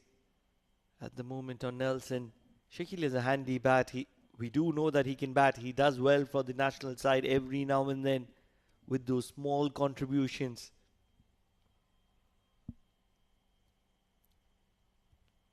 This time full delivery, punched. Will be looking for that second, but no, I think Shakil Ahmed would want to allow Sanju Sajeev to dominate proceedings and farm strike. Coming back to the point, yes, of course, Renaissance challengers have done their bit well over here, 112, but then the moment you start scoring in excess of 120, this gives a whiff of a chance to the side coming in to defend. 6 runs and over, and then if you just conduct a little bit of calculated approach and come into the second innings looking to defend, you might end up on the right side of things there. A few quiet overs and you're back in business. Short and wide from Sufyan Mahmood. He'll have to reload that. It's almost a moment of desperation for Renaissance challengers at the moment, because the trail wagging is the last thing that the bowling side wants. And with the kind of batting lineup Yalla Shabab Giants have, they bat really deep. Shakil Ahmed coming in at number 10. Full delivery, almost a full toss, but then certainly not being scored off. Last ball of the over, finally bringing this 18th over to an end. 113 for 8 Yalla Shabab Giants.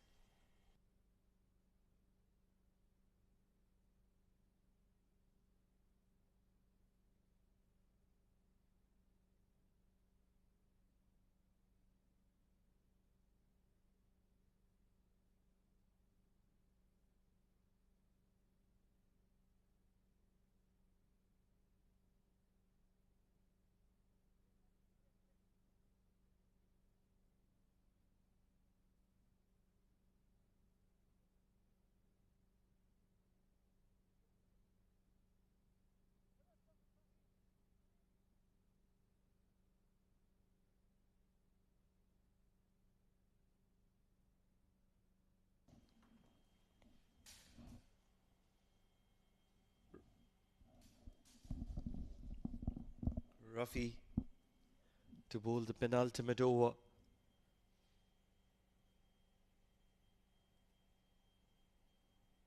Really want something to be in their favour at the moment, Renaissance challengers.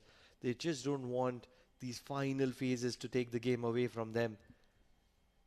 These low-scoring games can be mighty interesting. Banks it short, takes the outside edge. Shakil will fetch 4 runs for Yalla Shabab Giants as they inch closer to that 120 mark. Rafi bowled a maiden the last time he came to bowl, and that was within the power play. He'll have to do much better and try similar sort of tactics here in this crucial stage. Very deliberate from Shakil. This is exactly what he does for the national side. He comes in late, plays these cheeky kind of innings, gets those important 15-20 runs, and that's what on most occasions can be the difference between winning and losing for their side. And that's why we call Shakil the little dynamite. He explodes in a way when nobody recognizes. Plays it to the sweeper on this occasion for a single. Very calculative. Yes, absolutely, and that's the right thing to do. Get a boundary, and then now, once you've got that boundary, is the bonus run basically, and then after that, you need to rotate strike and allow Sanju Sajeev to take the bowlers on, and that's probably the right approach here. A recognized batter taking on the bowlers. Of course, if you do have a tail ender with you, if you have somebody, a number 9 or a number 10 with you, or a number 11 batting with you, that's a different scenario altogether. But at the moment, you do have a recognized batter looking to take on the bowlers. All of a sudden, 120, 130 becomes very much possible. If these two can hang in, you just never know. And if this ball would have connected to the way Sanju wanted, this would have been a sure shot boundary as well. Obviously, if it would have gone the way Rafi would have wanted, Sanju would be walking back to the dugout as well. High risk, high reward game in operation at the moment from Sanju. Well, you do expect these sort of shots and these sort of events to occur, especially in the last couple of overs. It's the penultimate over, and Rafi can be quite a crafty bowler. Full delivery this time, well dug out. It's only going to be a single. 119 on the board. This is a very important, crucial partnership that Yalla Shabab Giants are stitching together. What this also does is it brings a shift in momentum. You would score 125 or 120 as a team. In the whole scheme of things, it does appear as a low total, but the momentum with which that you go back into that dugout, into that dressing room, is what's going to matter and generate those kind of inspiring performances in the second innings. If it's the batting team from, let's say, 70 or 80 odd, and you're down by 5 or 6 wickets, and you end up with anything above 120, suddenly you think that we've done a job, and we've done a good job.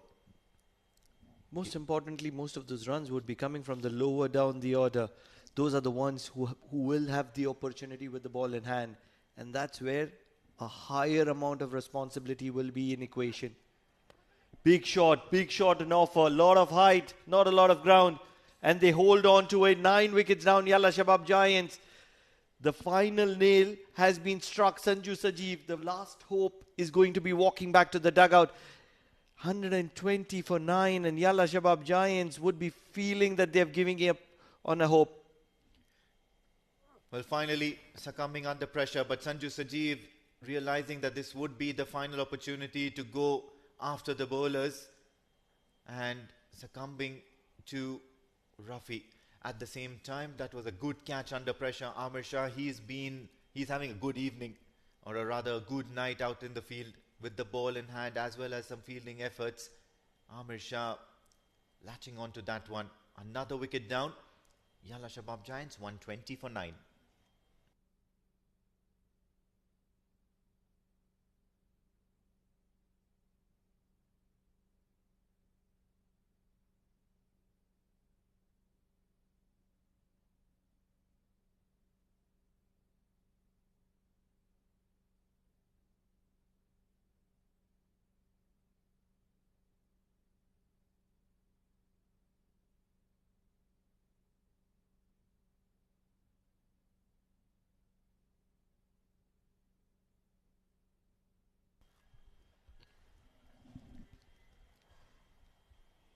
Two players that have a major role to play with the ball in hand for Yalla Shabab Giants are in the middle. They're the final wicket. Shakil will be on strike. He's 8 of 5. There are still 6 deliveries remaining. Sufyan is going to be bowling the final over. Dancing down the track, over the top, catching opportunity, held on. Sufyan has got the final wicket of Yalla Shabab Giants. It's going to be 120 all out. Probably one of the lowest totals for Yalla Shabab Giants in this competition. And what that does is it gives a real sign of hope for Renaissance challengers. Well, the task cut out for them, the Renaissance challengers. They've been bowling the right areas, and Sufyan Mahmood has been miserly in the couple of overs that he's bowled, making sure that he bowls the right areas, and the fielders backing Sufyan Mahmood up. In the end, he picks up 2 wickets for 14, and that's a decent, more than decent effort as a matter of fact. Yalla Shabab Giants 120, so Renaissance challengers have their task cut out for themselves as the 2 YSG batters head into the dugout. Look at that huddle there. Everybody wants to be in that Renaissance challengers huddle. You just never know. This is the funny game of cricket, and weird things have happened. This is the batting card that we need to be looking at. Zohaib Amanat started in style, 36 of 16. He would have never realized that his team is going to be 120 all out, because that's the kind of game him and Hasnain were playing at the start. But then wickets started to tumble. Sanju Sajeev was a lone warrior, left alone. And once he was dismissed, they wrapped up really quick. 120 all out. Very tight bowling from Renaissance challengers. Just 5 extras. And that's where they are an exceptional side. They are known as the giant killers for a reason, Renaissance challengers.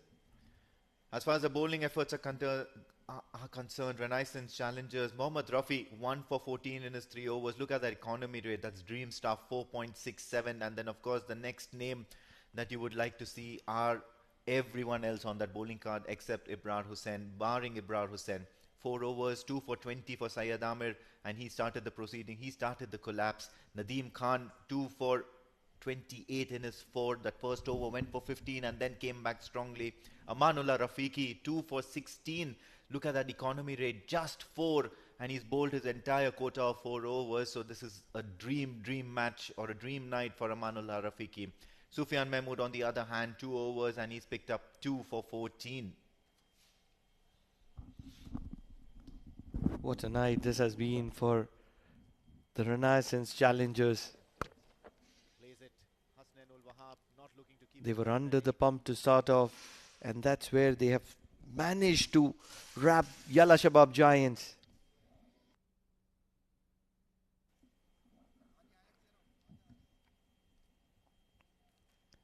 It all started in style.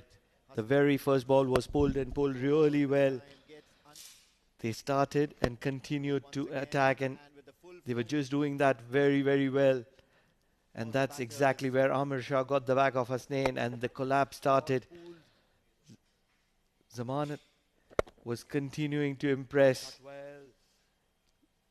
Zohaib very, very effective just when he got the inside edge, and I feel that wicket was the main cause. He was hit wicket, unfortunate Mujibur, but ever since that, they were just in a complete mess. Saishif having a brain-fed movement to get into that run out. It's very difficult to impact yourself when you're running with Super Sanju. Asif Khan Pathan doesn't drop many as well. Sufyan Mahmood was introduced into the attack, and he immediately paid off. Nadeem, very, very good. Kept things tight, and he did get a stumping. Sanju Sajeev was fighting as a lone warrior just before he was caught well on the boundary by Amir Shah. And towards the end, Sufyan Mahmood getting the second wicket for himself. Hamad Ifraq holding on to a very good price catch at long off. So all said and done, 120 deliveries, 121 runs to get. It's an even-Steven contest. I would love to say that. Not really. Renaissance challengers are dominating at the halfway mark. Whether they're going to chase it down, only on the other side of the break.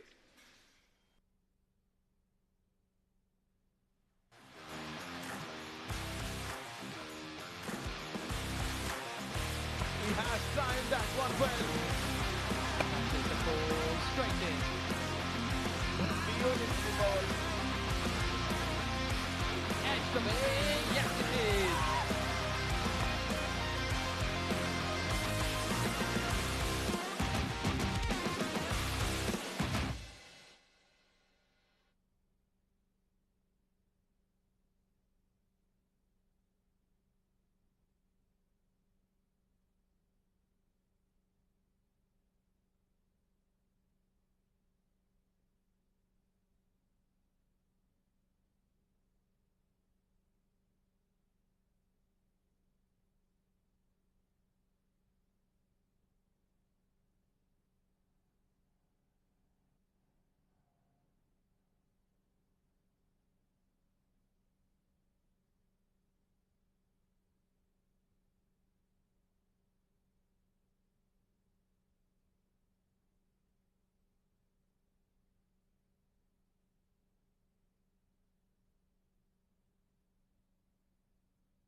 into the ball.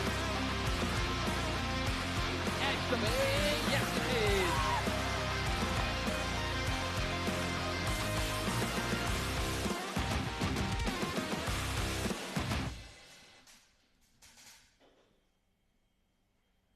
A game of 120 deliveries, 121 runs to get. It's a dream start for Renaissance Challenger in the final game of the day. If anyone would have asked them at the end of the power play, would you be happy to see Yalla Shabab Giants 120 allowed, they would have had a big smile on their face and they would have accepted it with two hands. 36 for Zoeb Amanat, 33 for Sanju Sajeev, and nobody else with any recognizable contributions. And that's where 120 all out, leaving 5 deliveries to spare, is Yalla Shabab Giants. If you're talking about the bowling effort, it was a dream day for Renaissance Challengers in the day. Mohammad Rafi started the proceedings. He did get a made into his name. 12 dot balls in the 18 deliveries that he bowled. Just 14 runs is what he conceded, and he got that wicket as well. But if you ask me, the pick of the bowlers, Amir Shah, 2 for 20 in his 4 overs.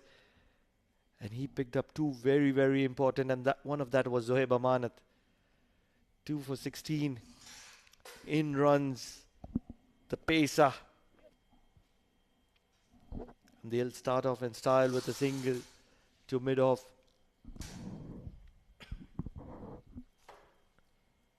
What a time to welcome Mudassar Ali Qureshi into the com box. Moody, 121 to chase. Renaissance Challengers will be smiling and smiling really big. All 32 teats will be visible. I'm not sure about that because previous night, 124, they were not able to chase down the target. They had their own problem at the top of the order as well as rookie middle order. If Yalla Shabab Giants, if they can get few wickets inside the power play, then it's a game on. Wide has been called. Testing times for Usman and Junaid getting an opportunity to bat top of the order. Already opened his account with that single, but still a long way to go because we have seen in the first game no batter applied themselves on this surface. Someone like Usman, he needs to play big role if they want to achieve the target of 121. For me, he is a key player for challengers. Umair sliding down the leg. That's well kept by the wicketkeeper Sami. Still to impress with the bat, but behind the stumps he's been very, very efficient. Yesterday he came as first change. Umair Shakil struggling with the new ball. Couple of wayward deliveries down the leg. No Shah Faisal with the new ball.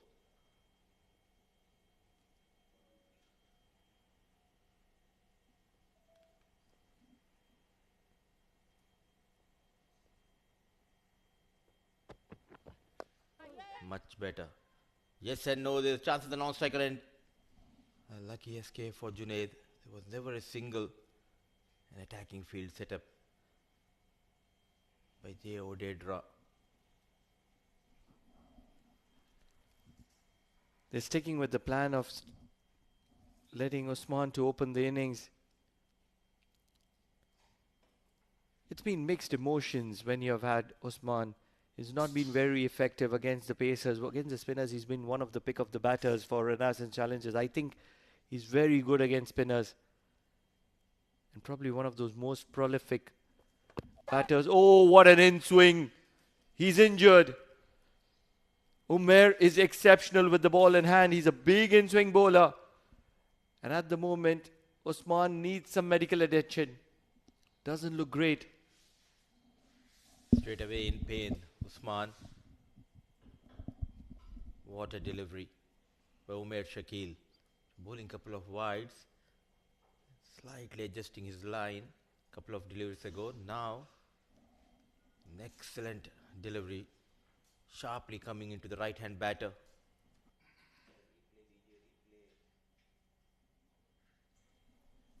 Look at the delivery. Almost from the fifth stump. Some bounce and sharply coming into Usman, hitting his rib cage. So painful, Pranav. He's brave enough to be standing there. That impacted hard. And that's exactly why I stayed on the importance of having a genuine opener who reads the ball from the wrist. But something that had to be noted by Usman is that two wide deliveries down the leg from Umair, and he should have expected this big in-swinger from Umair. What is surprising is, under the lights, the amount of swing he got on the previous delivery, bowled on that fifth stump, got that bounce and that movement sharply coming into Usman, surprised him. He's an upgraded version of Ibrar. A little bit of extra pace, more sharper, more lethal. If he can be accurate, he's probably one of the best bowlers of this tournament. That's how highly I rate Umair. Tall, lanky. When he's bowling a good line here, quick single, looking for a quick single, won't be able to effect it. As if he was running for his life, Usman wanted to get off the mark. A quick single. But rightly said, Umair Shakil, bright prospect here in Oman. We have already witnessed what he can do with the ball. He can generate some serious pace. The previous season he was at his best with the ball.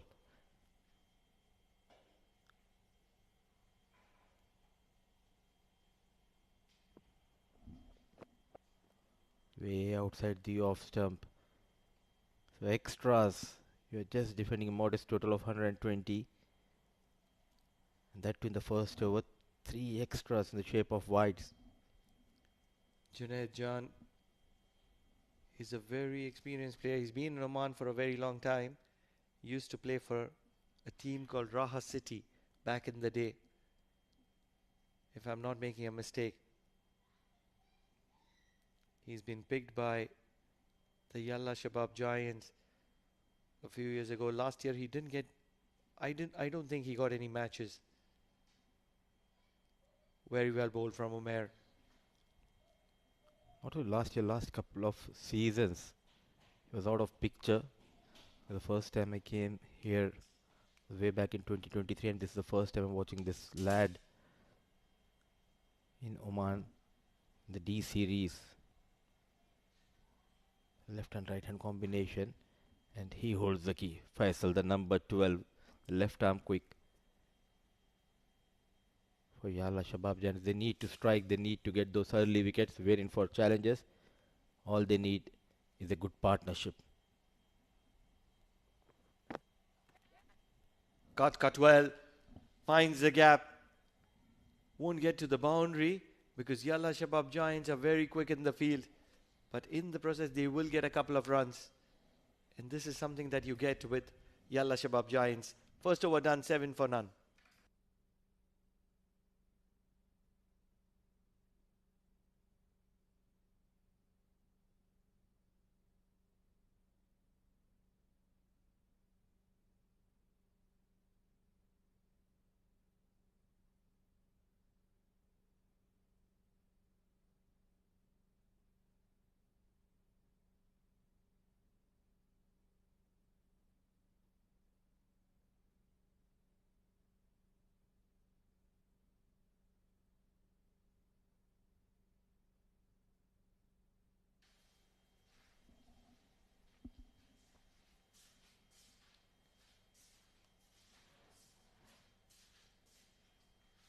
You were pretty much accurate there, Mudassir.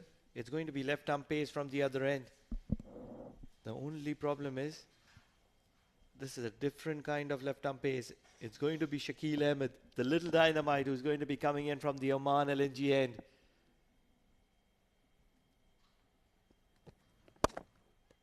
Struck well. He's a good player of spin, and I've mentioned that time and again. Makes a little bit of room and hits it downtown, straight through the defenses of Shakil. A brilliant shot. Not trying to go towards that extra cover, though he made a room. With ease, dispatched towards that mid-off region. Played with lot of control.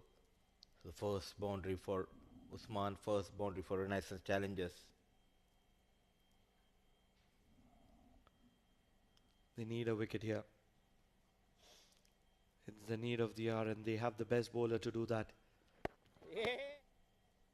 Look how strongly Shakil comes back into the game. He was struck for a boundary. Very next delivery. The number of armories that he has in his hand, very effective. Another player we can talk about him hours and hours. The comeback story of Shakil. What an interesting story. Especially that delivery of his which charges into the right-hander. It's almost like a trace of bullet shot at the batter. No chance whatsoever. Haven't seen any batter targeting that kind of a delivery. Oh my goodness gracious me. You can't be playing too many shots to Shakil Ahmed. And Usman will be realizing that, taking a long walk back to the dugout. You can't keep him out of equation. Shakil Ahmed, he's a little dynamite and he always wants to make an impact. Champion stuff. Champion bowler. What a comeback. Adjusting his line and length. Trying to place across the line. Made a mistake. First casualty for challengers. 11 on board. They have lost Usman.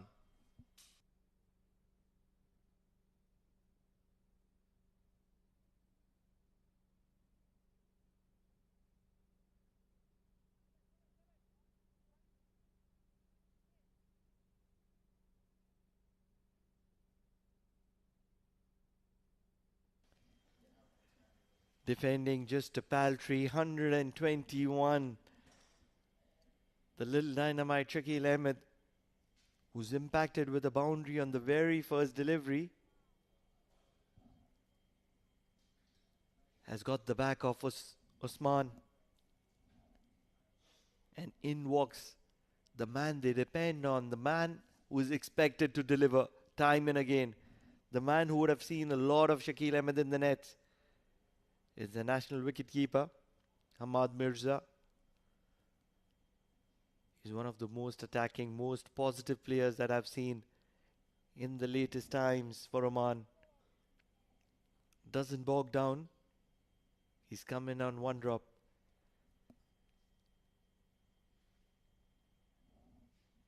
Likes to play inside out.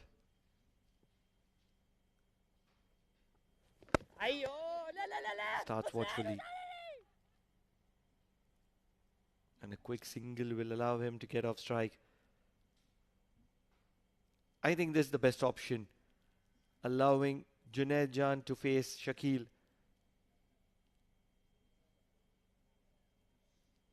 And taking Shakil out of the equation, because these 4 overs of Shakil are going to be of prime importance, and you just don't want a right-hander to be facing him a lot. If you can just rotate the strike around, get 20 runs, probably 24 runs out of Shakil without giving him a lot of wickets, you've done a great job. Shakil. Oh, that's a big appeal, probably pitching outside the leg stump. He is livid at the moment, Shakil. He cannot believe that the decision has not gone in his favor. But I feel the umpire has been impeccably good tonight. He stuck to his decision and he's done well. In the replay, I assure you that the ball was probably pitching outside the leg stump. That is what happens with the angle to the left-hander. 2 overs done, 12 for 1.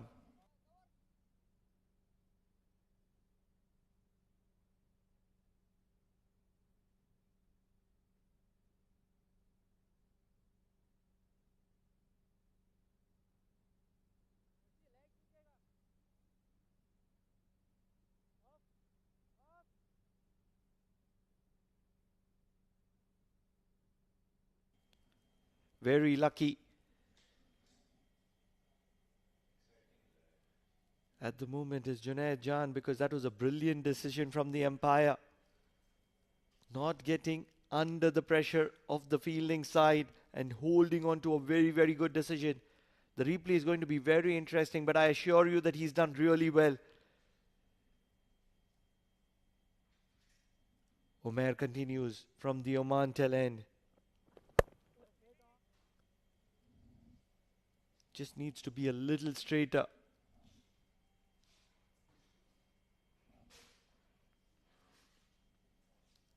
This is the wicket they are looking for, Hamad Mirza. That's the big wicket. Here's the replay. You look at the ball. It's pitched just outside the leg stump. For a moment, even Junaid Jan would have felt the finger is going to be going up, but umpire has done so well there. Appreciations for, I believe it is umpire Bani. He's been very, very good tonight. Oh, good swing for Umair at the moment. Rishabh has been a very busy fielder at short covers. Rishabh Gupta, one of those junior national pride players.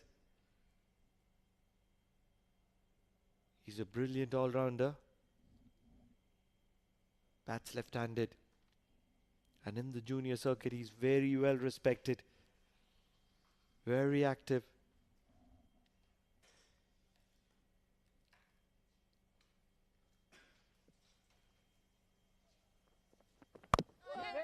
Brilliantly bowled. At the moment, Umair is just doing exactly what the doctor has ordered. Bowling dot ball after dot ball and creating the pressure on Hamad Mirza. He doesn't like to get bogged down, Hamad Mirza, but at the moment, he doesn't have an answer to Umair's quality. You need to attack. You're chasing just 121. You're giving an opportunity to the opposition by playing too many dot balls. That too in the power play. He's a class player, Hamad Mirza, now a regular with the national side. He has that ability to take on Umair Shakil and release the pressure on Junaid. Pulled just wide of mid-on. This is exactly what you need to do as a batter. Put the extra pressure on the bowling side because they don't have a lot to defend. And that's where they will panic. You're absolutely right, Moody, there. And that's the reason you're the man who is respected a lot with the mic in hand. Look at that shot. Great pickup shot. The best way to disturb the line of the bowler is just to attack. Trying to generate pace. What a shot. What a hit. Class act. Would love to see a Yorker from Umair. Can he do that? Oh, yes, he can. But Hamad Mirza is just too good to dig it out for a single. Well described by Pranav and well executed by Umair Shakil. And this is now looking good for challenges. After getting a boundary straight away, rotating the strike, Hamad Mirza, he got those runs in this over. Smart piece of batting. Now here's a bat that's not been used in the previous seasons a lot. Can it come to the party tonight? Junaid Jan has not had a lot of opportunities in the green helmet. Outside edge, over the fly slip. Super Sanju was there. And it's going to be a single. So 3 overs done, 18 for the loss of 1. Yalla Shabab Giants is looking to put up on a fight here.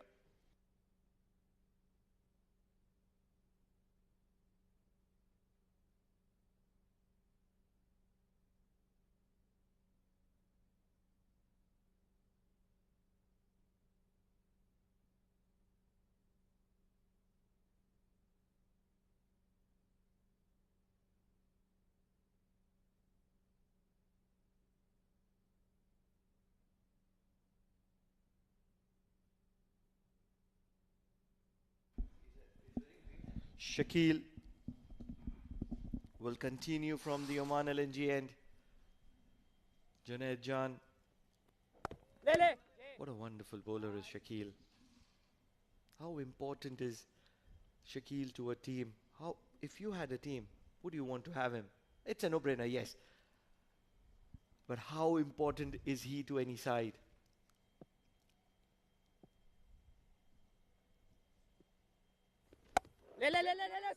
Wild swing, known as the little dynamite here. Definitely he's a champion bowler, a match winner. But as a captain, you need to know how to utilize him.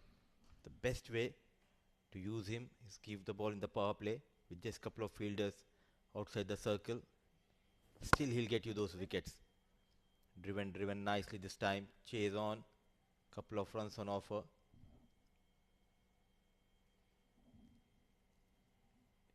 What makes him very special is that he's very effective. Every time you put him under the pump, he bursts as a dynamite, and that's where we call him the little dynamite. And top of that, he's a good listener and he's a good student. And for a captain, he's easy to handle. Whatever message you convey, he will listen to you. He'll try to execute that. Now coming around the wicket, left-hand batter. In fact, over the wicket, darting in. Just few hours ago, I had a chat with Shakil just before this game. I came to know in his early days here in Oman, my co-commentator Pranav, he was thanking you. I'm not sure for what. It's just mutual respect between two players who have grown together in the land of hospitality.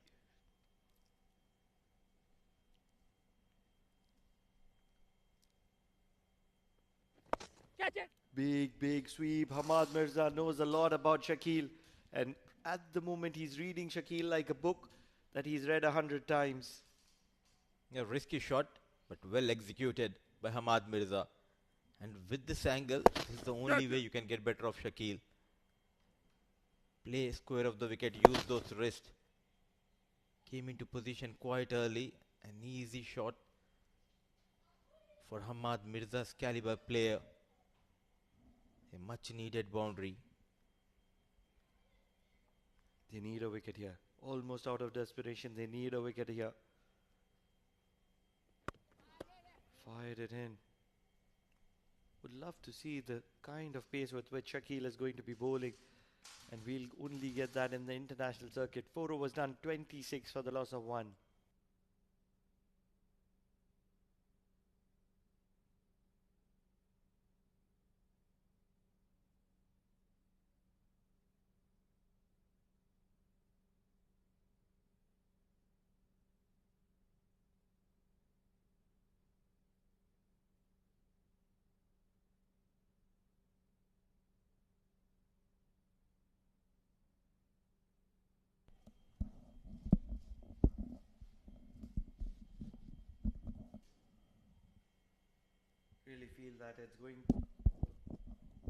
Really feel that it's going to be the end of Shakil. They're going to be saving him for the later overs. Faisal coming into the attack from the Oman tail end. And at the moment it is Renaissance Challengers who's controlling the proceedings. And it's trouble times for Yalla Shabab Giants because nothing happening whatsoever. Young Hamad Mirza. Quick between the wickets, but respond to the call. In fact, Junaid responded quite well to that call. So you need to rotate the strike, and they are doing a good job out there in the middle. Still a slip in position. There's also good news for GCC players. This upcoming season of ILT, the teams, they need to pick 2 more players. 4 you'll be having from UAE, but there's a good opportunity for the other countries such as players from Oman, Kuwait, Qatar, Bahrain, Saudi Arabia. If you perform well in these live games, you never know, you can be picked by those big franchisee teams. So that is why time again and again I always says these are such an important tournament for the players, the development of players. Live matches, everyone are watching you. The scouting teams, they are already in the market. We have mini ILT starting next week. And Kuwait, they're having their own mini ILT tournament the first week of September. So perform well, you'll definitely will get noticed. Are you a part of any of the scouting teams? It's a secret, Pranav. We will never know. But oh my goodness gracious me, what have you done there? It's gone through the fielder at point. Believe it's Mujibur. Sanju Sajeev is only going to be fetching the ball back from the boundary. And umpire Bala Subramaniam is going to be crediting 4 runs to the account of Hamad Mirza. Poor. Very, very poor. Saishev was a fielder there. There are those pitches, so if you're fielding at that position, put your body behind the ball. That's the basic of cricket. But most importantly, Mudipa, wonderfully driven, elegance written all over it. Hamad Mirza is a class act, and this shot just describes him to perfection. This is the quality of Hamad Mirza. This is what makes him special. This is what promotes him to the national side.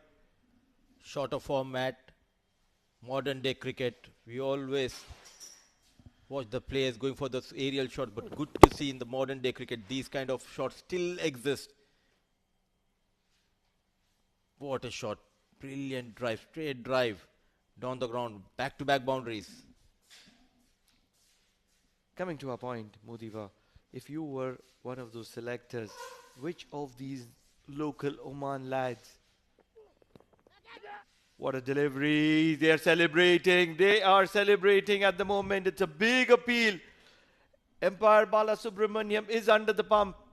And he is going to be favoring the batting side at the moment. He would have seen a lot of celebration appeals in his days. And this is not going to be disturbing him. What a delivery. Going past that wood, straight away the wicket keeper. And look at that bowler, Shah Faisal. He thought there was an edge. Now he realizes that Bala Subramaniam, he says not out. I think the right decision. I think that was the right decision. Slow-mo would tell more, but in my opinion, by the time Hamad Mirza brought his bat, the pace of Faisal had taken it past the bat.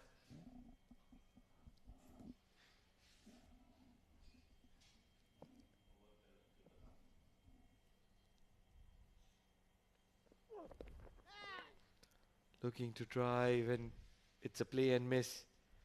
So Faisal is here for a contest. Few words being exchanged between both of them. And it's always entertaining to see two good sides clashing horns. 36 for the loss of 1 at the end of 5. It's going to be change in voices. It's going to be Jammy Boy joining Amin Wagle.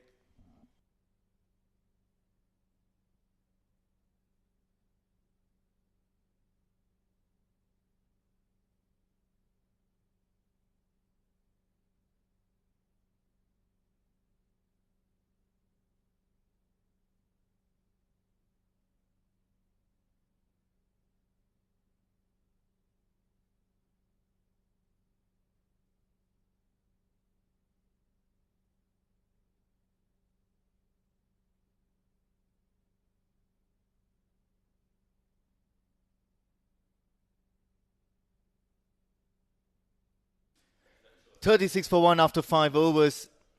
And Renaissance challengers have gotten a move along as far as the scoring rate is concerned. Nothing to worry about there. And look at that shot straight away. Realizing that the ball was well within arc and comfortable to cut. And he's cut that ferociously. Welcoming Jamil Zaidi in this com box once again. What a brilliant display from Ahmad Mirza, first of all. Absolutely brilliant batting from him. And then it is Junaid. Things looks to be quite comfortable for Renaissance at the moment, chasing a modest target of 120. Yes, absolutely. Now the playing surface is actually is pro batting. You would back your batters, especially if they apply themselves in a very sensible manner. You, on any given day, you could be able to score 121 with ease, but you never know with a side like Yalla Shabab Giants constantly clawing at the batting. Just like that, immediately, Jao Dedra asking the question, asking whether this was convincing enough. The batters look confident that they are safe, but then this will have to be referred in order to make a conclusive decision. Well, I think Yalla Shabab will definitely fight till the end. They are a fighting team. And it's going to be very, very closely watched, because if this wicket is of Hamad Mirza and if he's caught in the wrong frame, this could spell doom for Renaissance Challengers. He's looking in good touch. From the looks of it, I think he's done well, and he was looking confident. Didn't drop his shoulders down, immediately walked to his partner and mentioned him, yes, it's all right, I'm okay. But good work behind the stumps by Sami. He's been impressive. Green light confirming that everything is in order. So the Renaissance Challengers and Hamad Mirza survive and live to see another delivery. 44 for 1. So the scoring rate is not a problem. It's about applying yourself sensibly out there. Very simple equation. 120 required in 122, 120 balls. But so far, so good. They have got a good run rate at the moment. Almost half of the sixth over has been done, and 44 runs have been scored with the loss of 1 wicket. Absolutely. So well above the asking rate, and even in this over, if you go to see, 8 runs have been scored already. Asking for that single quick between the wickets, Hamad Mirza. The throw towards the non-striker's end, and you immediately see Junaid complaining, you should have told me a little bit earlier that you were intending for the run. He's a very, very good runner. As I always talking to you about Hamad Mirza, he is the brightest star of the Oman national team, and I'm sure that when the days are coming, he will be the sheet anchor of Oman national team. His attitude towards the game is always positive. He's always play his own natural game, never bowed down by the pressure. This time flighted, trying to lure the batter in to plant his front foot forward and play the false shot. Junaid also now getting into the act with that boundary on the first ball of this over.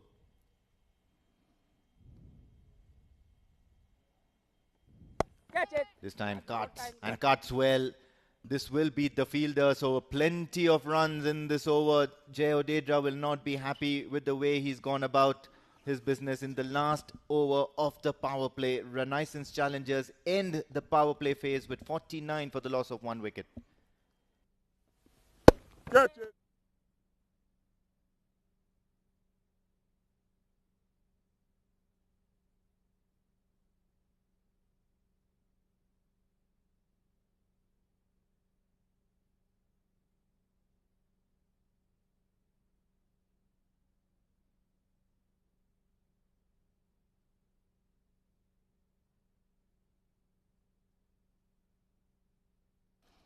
This end of the power play display by the Empire Subramanian. And we're talking about the other 2 matches. I mean, as we talked about, both of them were almost one-sided one. And especially currently, it looks that the third one is also going to the same way. But you never know. Driven towards the covers, opportunity for another single. But then they'll manage to keep it down only to 1. Very quick between the wickets, and that's probably going to be the difference right now. They're looking to play calculative shots because they have a target in front of them, and they do know the kind of approach that is required in order to reach that target. And it's not actually a daunting task as of now. Very, very peculiar to see Shah Faisal being introduced into the attack so late. He's quite a premier bowler. A very, very effective swing bowler with the new ball in hand. Very lethal.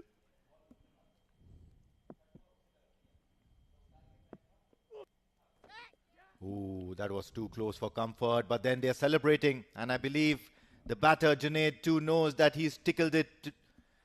The keeper does well, manages to grab onto it, and a strike for Shah Faisal. And will it spell doom for Renaissance Challengers? Absolutely. The first delivery was talking about he changes the bowler, and the very first delivery got the wicket of Junaid, just moving away from him, just putting the bat on the ball, got an edge, and a good take by the wicket keeper. So wicket number 2 has gone.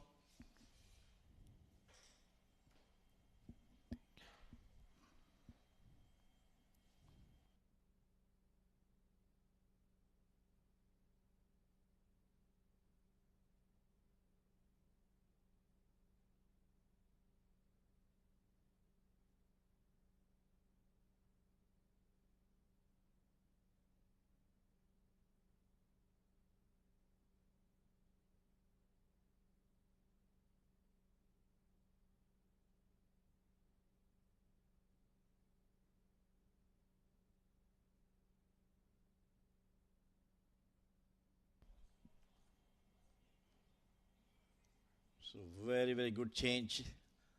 Faisal Shah came in, pulled the first ball, got a wicket of Junaid.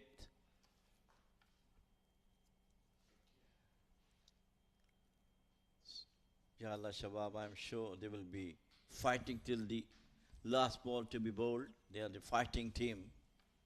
And new man in is Hamad.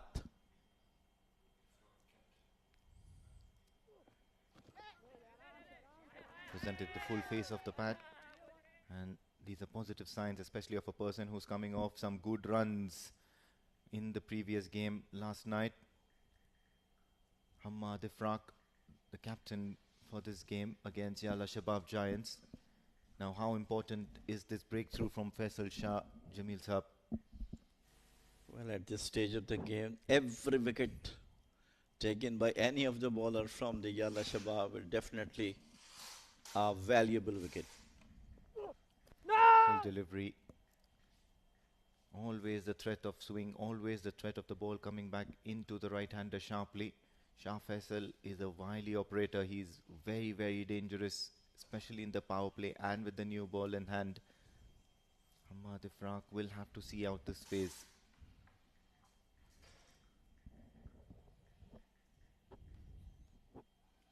I think the batters from Renaissance has to keep their cool, go for the singles and doubles, and that might give them the chance to win the match easily rather than going for wrong shots and the wrong selection of the shots, which make them a bit difficult for their team. Full delivery, once again trying to go downtown. However, all he does is find the fielder at mid-off. So very, very good over by Shah Faisal comes to an end. The last over, previous over, very expensive. But this over of Shah Faisal, a successful one in the eyes of Yalla Shabab Giants. RCR 4742.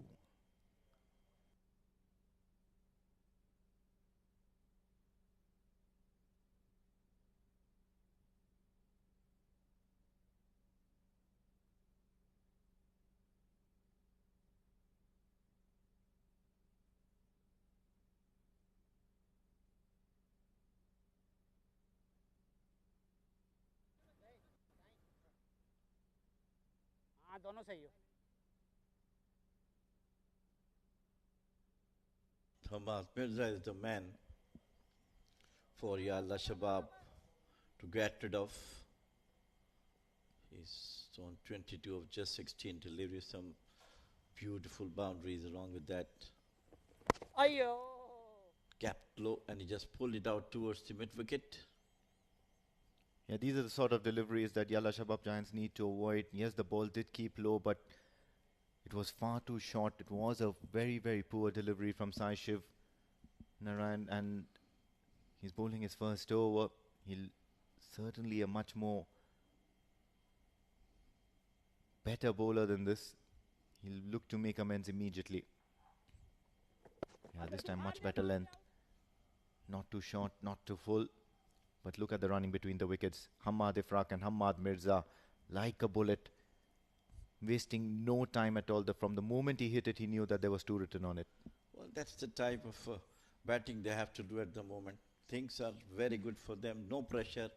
Just keep going for the singles and doubles, and an odd boundary will make their way easy. And with that too, it is 50 for Renaissance. Yes, they'll feel much more comfortable after that. This time, tossed it up, cut in between that vacant gap that they had on the offside. Such sort of a run chase, and one would say that you want to get done with the match as soon as possible. But then when you know that you are facing an opponent such as Yalla Shabab Giants, who are a champion side, they know a thing or two about winning games. And efforts like these, the singles, the doubles, the rotation of strike, makes you want to enjoy that run chase even more. Called it a professional type of approach and game. And the teams who just go for that, they always coming good, not losing the singles and doubles. Come on, boys.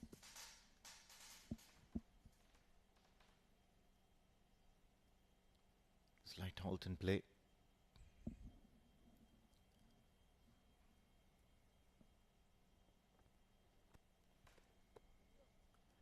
Yeah, you'll have to load that up again. A little bit of fine-tuning required onto the field. Interesting fee for Sai Shiv Narayan. You've got 4 players on the leg. A little bit of battle going on between the bowler and the batter. A few false starts. I think this run-up is a start problem.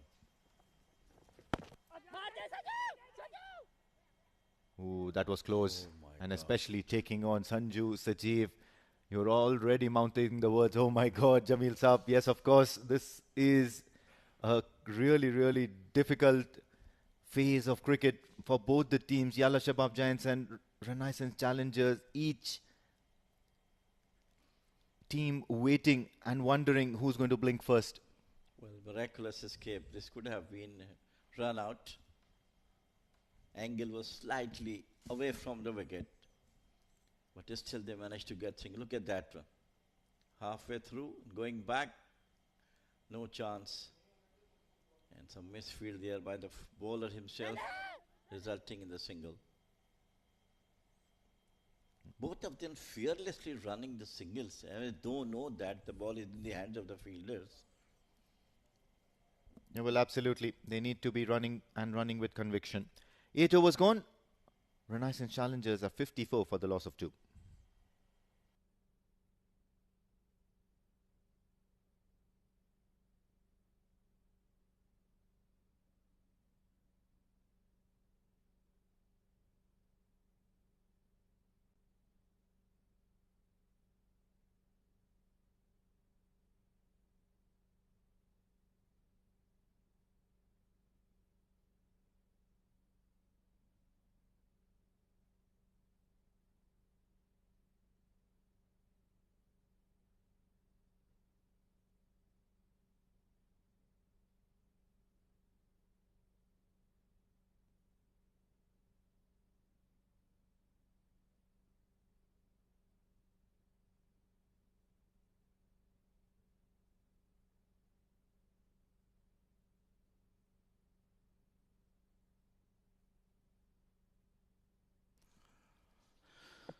.54 for 2.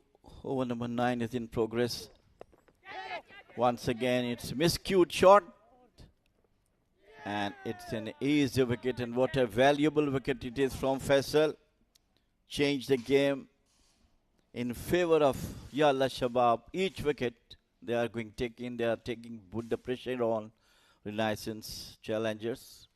Well, absolutely. It's a prize wicket of Hamad Mirza. Now Shah Faisal is brought back to bowl that all-important third over. Normally, you would want to have him bowl it during the death overs, trying to save the match.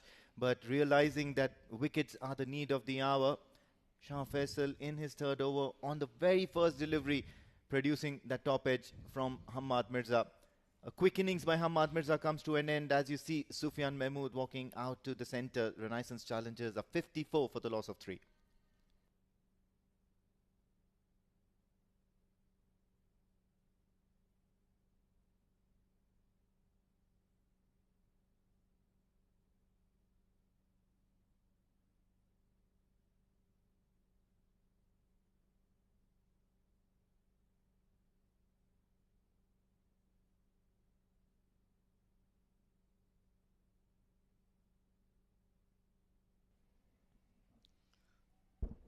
The fight is on from Yalla Shabab.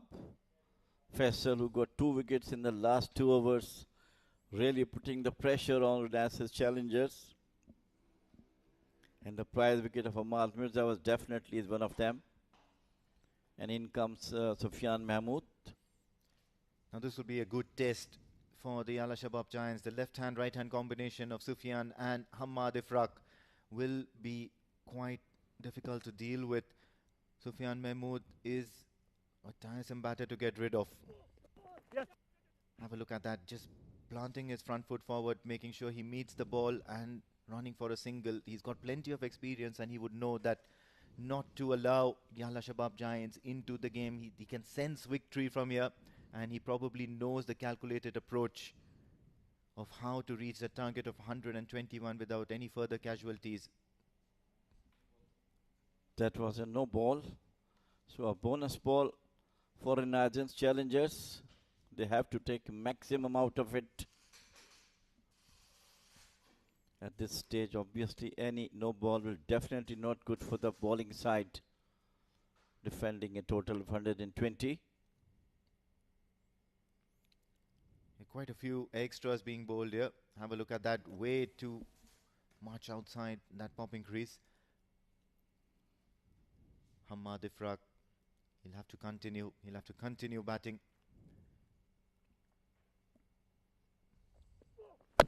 Full toss, not a great delivery. And just like that, Renaissance challengers are moving away by barely any margin here. Unnecessary run, unnecessary risk. It was a free hit. But however, they're not protected from run-outs. Lucky escapes for them. This could have been one more run out as we have the last one also. Shah Faisal now wondering what's going to be happening around here. He'll have to bowl his magic deliveries. He's already on to his third. The captain wouldn't want to risk having him come back again on for the 4th over on the trot. Whatever result will have to be within this. Can he do it again? He's edged it top, and of course he's skied it. Sufyan Mahmood will have to depart. He's complaining to the umpires. He's walking back dejected. What have you done, Sufyan Mahmood? Shah Faisal making sure that he backs the decision of his captain to bring him back for the 3rd over. Well, that was a bad shot. Took the edge and straight to the fielder at short mid-wicket. And what a great spell from Faisal Shah. 3 overs, 3 wicket. And once again, the game tilted towards the Yalla Shabab. 4 wicket down for 57.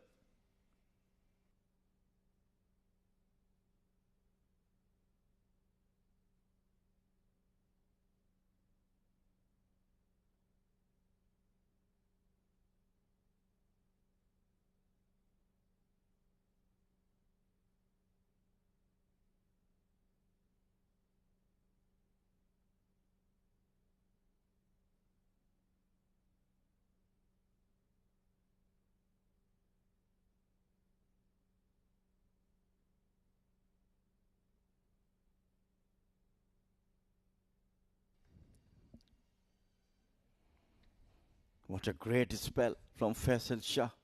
The first overs was not very productive, but the next he got 3 wickets. 2 wickets in 1 over, and the last over also got the wicket of Hamad Mirza. This is Amanullah, who bowled well today, and he has to take the team towards victory. That's what I believe that he has been asked to do. Critical situation for Renaissance challengers. Well, they'll have to hold their urges here. The Renaissance Challenger batters, Amanullah Rafiqi as well as Hammad Ifraq, will have to stitch a partnership together and run the ones and twos rather than going for the flashy shots. There will be temptation. Faisal Shah. What a shout here. This is a good shout. Faisal Shah, the rest of the Yalla Shabab Giants, all surrounding the umpire, and I think this is very, very close. Umpire not moved, not meeting anywhere in between for the Yalla Shabab Giants. What a result this can be. Had then been given out, Shah Faisal would have a dream spell. In fact, Jay Odedra would have been tempted to go all the way for his fourth over. This was a very, very close call. Well, this has all happened in the game, in the heat of the game, and the bowler is on top at the moment, Faisal Shah. But it's a cool umpire's head now, who has to take the decision at critical stage at the moment. They know that any decision here and there will definitely put the things back. Another delivery, and this time trying to tempt him to play that lofted drive. Still another dot ball now. Amanullah Rafiqi, he'll have to keep his cool. He'll have to not be tempted by any of those tactics here. Yalla Shabab Giants all surrounding him. You can see there's a lot of chatter, there's a lot of banter between the batter as well as the fielders here. Really want to have another look at that appeal. It was very, very close. Let's have a look at that field now, because they do sense a wicket. Shah Faisal coming in for the last ball of the third over. Says no, Amanullah Rafiqi. Status quo as the ninth over concludes. Plenty of drama in this over. Just 3 runs from this over, but a couple of wickets and 57 for 4 Renaissance Challengers after 9. Here's a look at what's happening at the moment. Renaissance Challengers in match number 6.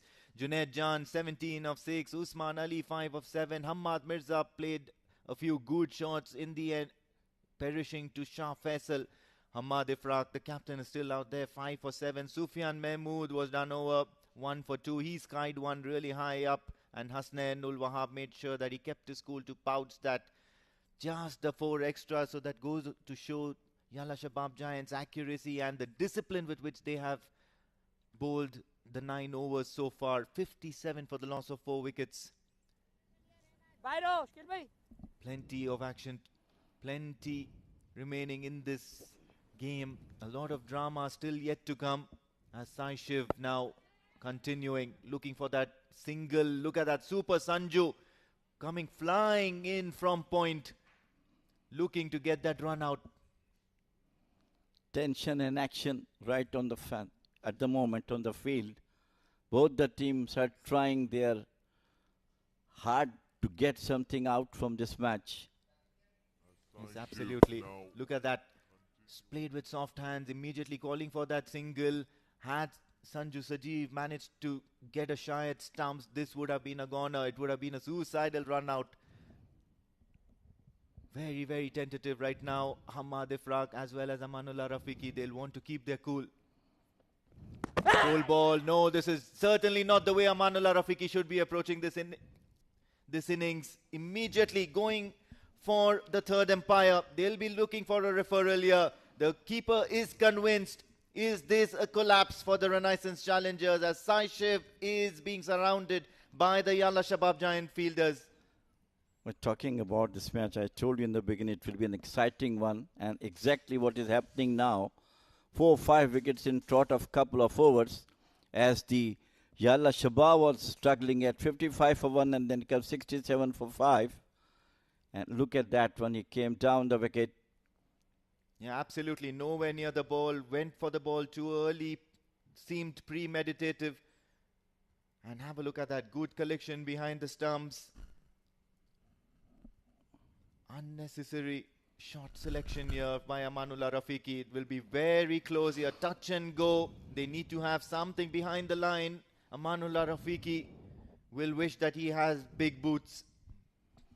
Well, I think it looks to be very, very close. As correctly said, touch and go situation. Great work done by the wicket keeper. In a flash, he removed the bails. Yeah, well, he's been on top of his game, Sami. Certainly not with the bat, but then once again, the decision in favor of Amanullah Rafiqi. He will survive to see another delivery here. He will survive to watch the drama unfold. Look at that Yalla Shabab giant troop.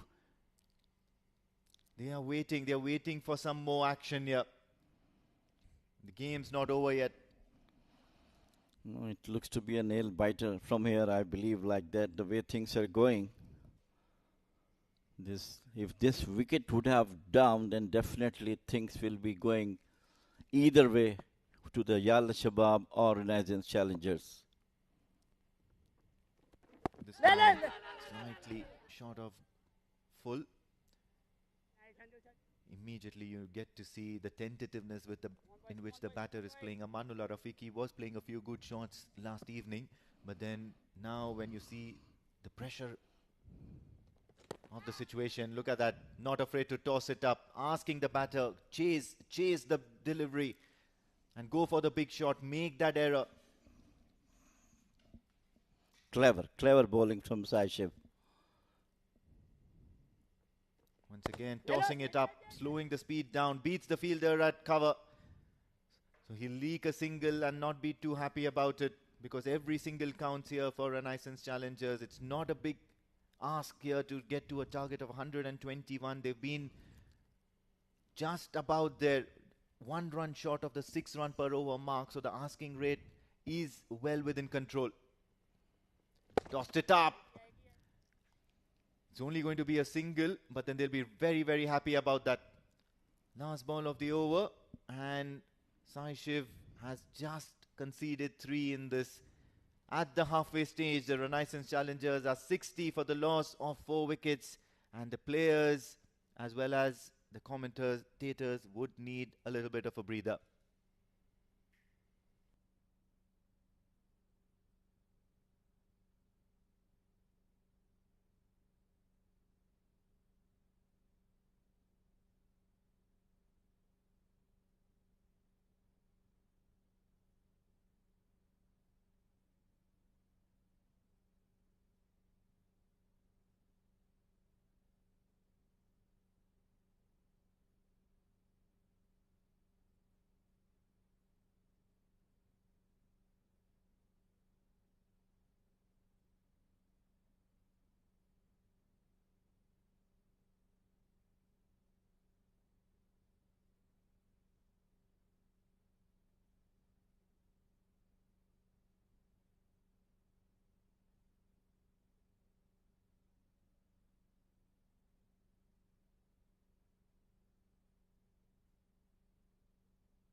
So match equally poised at this moment of the game. 10 overs gone. 60 for 4. Royal Challengers chasing 121.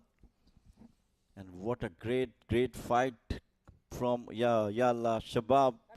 They brought them into the game, taking 4-5 wickets against Shakil. Yes, absolutely. That's the right decision here from the Yalla Shabab Giants. Shakil will be key here to apply the brakes onto the scoring. Dot balls are key. And there's no one better in that bowling lineup than Shakil Ahmed to apply those. What a ball that one. He's going to be taking a lap of honor here, Shakil Ahmed. Have a look at that. Targeting the stumps, express pace, and look at that. Unique action from him when he's really jubilant and already deserves for it. What a brilliant delivery it was. Just between the bat and pad. Knocked down the stumps. Have a look at that. Targeting the stumps. There was a big gap between bat and pad. And Shakil Ahmed will ensure that he gets another wicket to his name. Yalla Shabab Giants are not going down without a fight here. Wicket number 6 gone. 5, sorry. So it's halfway through. 60 for 5.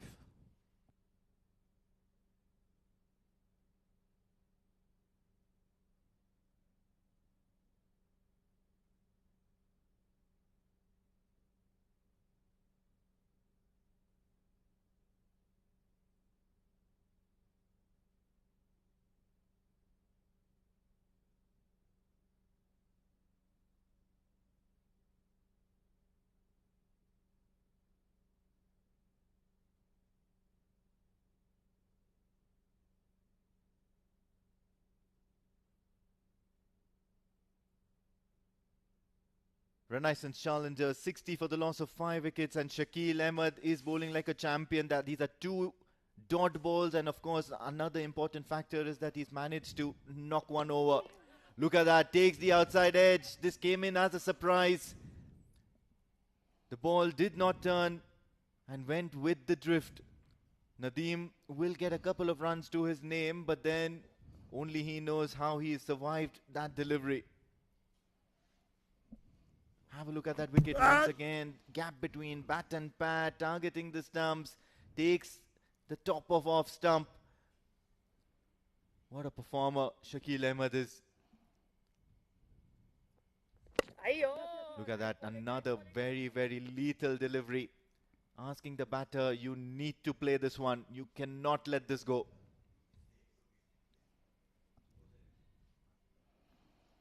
What a turnaround it was, really. This one state, things look to be going in the favor of Royal Challengers, and then suddenly the burst of the fast bowling from Faisal Shah changed the complexion in their favor, and not Shakil, who is doing the damage to the Royal Challengers with his brisk and brilliant bowling. Once again, just coming down, putting his front foot forward and making sure that you have to see this Shakil Ahmed over off, because he's bowled 3. The captain would be tempted to give Shakil Ahmed another one, just the way Shah Faisal has responded. Shakil has responded as well. Only 3 runs so far. Look at that, trying to dead bat it. And with that, we come to the end of the 11th over. Renaissance Challengers are 63 for the loss of 5 and still in the hunt.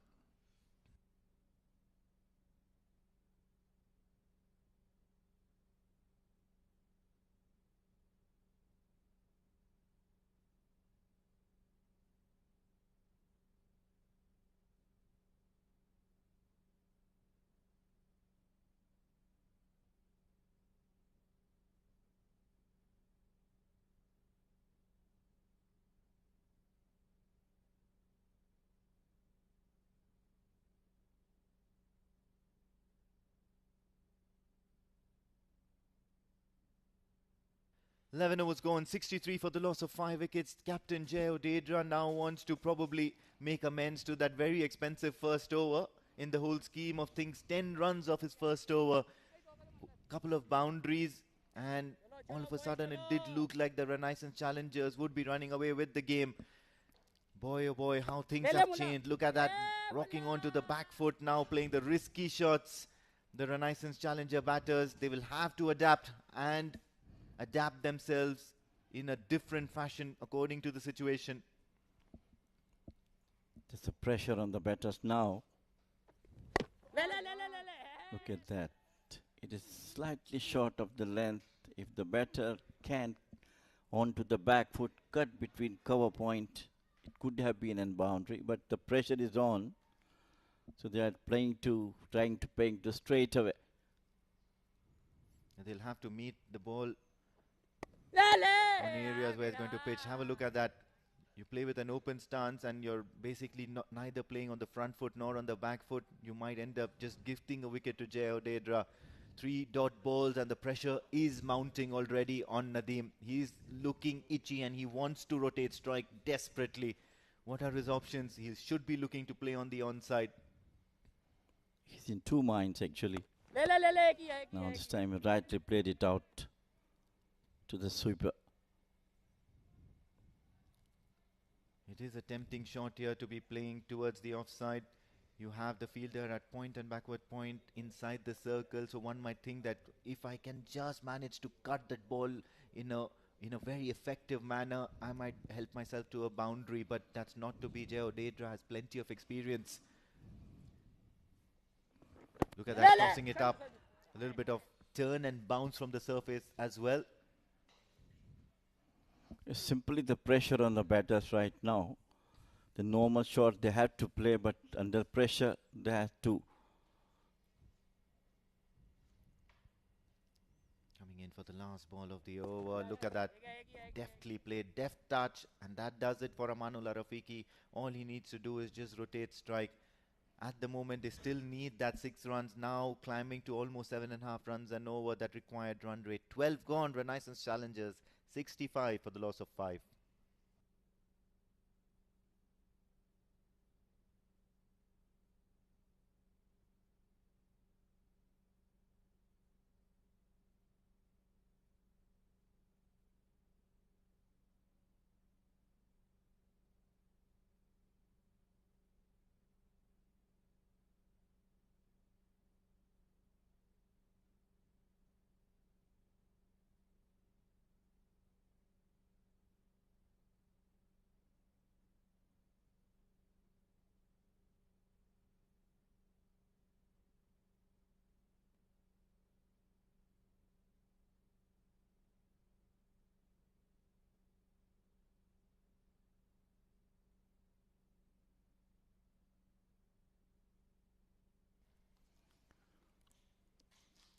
Amanullah and Nadeem has to do a lot of hard work to make their team win this match.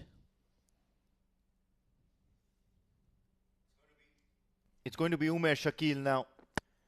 Bowling change after bowling change. Katapishli looking for that second run. This could be suicidal. A little bit of fumble from Sami, who's otherwise looked absolutely clinical with the gloves on. But then somehow or the other, the Renaissance challenger batters out there in the middle, Amanullah and Nadeem, managed to grab a couple of runs. Have a look at that. Cut and cut really well. Jay Odedra not able to stop that one, not even attempting to catch that. But Shakil Ahmed throwing that, putting that last ditch effort. Couple of runs in favor of Renaissance challengers. Umair Shakil, what can he produce from here? Big shot, he's played it uppishly, clearing the infield. Another couple of runs, and already 4 runs in this over from 2 deliveries. They will have to calm their nerves, the Renaissance challenger batters.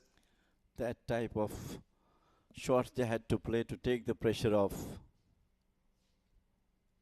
Uppish over the extra cover. Couple of 2s will definitely take the pressure off. Yes, absolutely. Have a look at that. Running the first one hard was Nadeem, but Amanullah was ball watching. what I felt could have been 3 or maybe even 2.5 runs and try to convert that into 3. Was just a stroll in the park.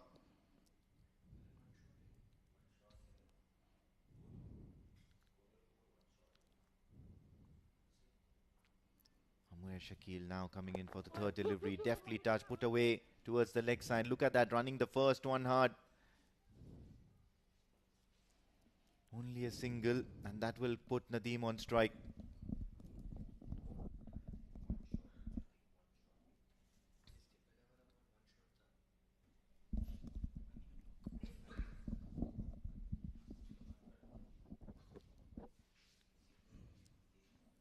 .68 for 5.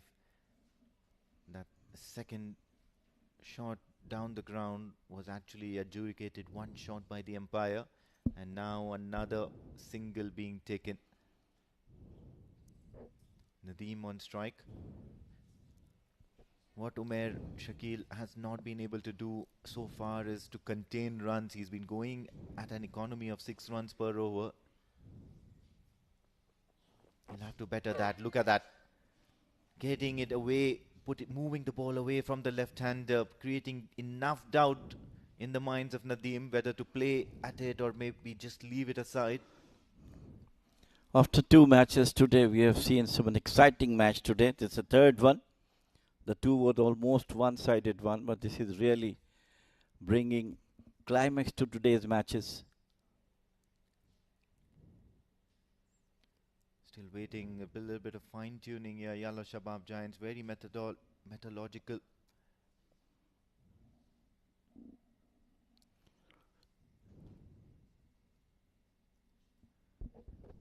Bangs it in short.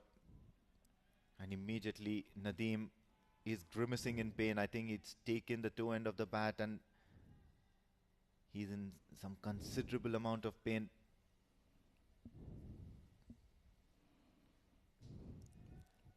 Well, at this stage of the game, those small things has to be accepted by the batter. The team needs them to be there, get them through to this total of 121. All young chaps are there. Last ball of the over, edged. Ooh, and that was a flying effort. Once again, the fielder in question, Super Sanju, who is flying around everywhere in the park but not able to manage a catch or two here. This is the second time you see him just coming into the frame out of nowhere. Umair Shakil might have felt that he's robbed of a wicket here, but then it was a very, very difficult chance. In the end, it's a single to end the over. 13 gone. Renaissance Challengers are 70 for the loss of 5.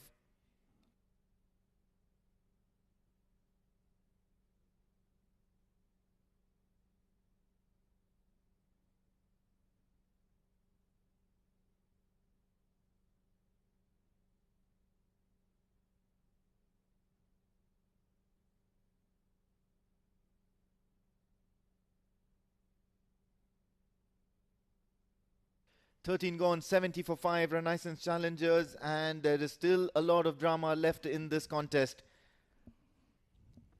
Charging down the track, and I think he's met that really well, dissecting the fielders to the right of Hasnainul Wahab, who was standing pretty at long on, and then realized that there was a rocket or a tracer bullet coming his way. Amanullah Rafiqi is a good striker of the ball, manages to get 4 for his team. The right approach, full attack on the bowlers, definitely take the pressure off, and he did the right thing. Once again coming down the wicket, and it's going to be the maximum. Yes, it is. So this approach is really great for Renaissance Challengers today. Looking to break the shackles, Amanullah Rafiqi, a boundary, and now followed it up with a big maximum. The elevation on that was absolutely outstanding. Have a look at that. Not at all afraid to charge down the track to Jay Odedra, making sure that he meets the ball midway. This time around, asking for that single to be taken, but denied by Nadeem, and rightly so. So finally a few runs, extra runs coming their way. Renaissance Challengers, Amanullah Rafiqi will be heaving a huge sigh of relief. This time down the ground towards the long off area. So he'll rotate strike. 11 runs already from first 4. Is this the over that Renaissance Challengers were looking for? It's one of the best overs for them so far. 11 runs come so far. It's still 2 legal deliveries to go. And it's Jay Odedara who has got this punishment from Amanullah. He's coming around the wicket now to the left-hander. Clears that front foot, rocks onto the back foot, and then finally deciding it to hit it all the way towards long off for a single. This is a favourable result here for Renaissance Challengers this over. 12 runs already. And look at those figures of Jay Odedra, so unlikely. It just feels that he's from a different team altogether because the rest of the bowlers have stepped up to the plate and delivered. Once again, looking to toss it up and entice Amanullah to go for the big shot. But what he does is sensibly just bunt it downtown for a single so that he can keep strike in the next over. 14 gone. Renaissance Challengers are 82 for the loss of 5.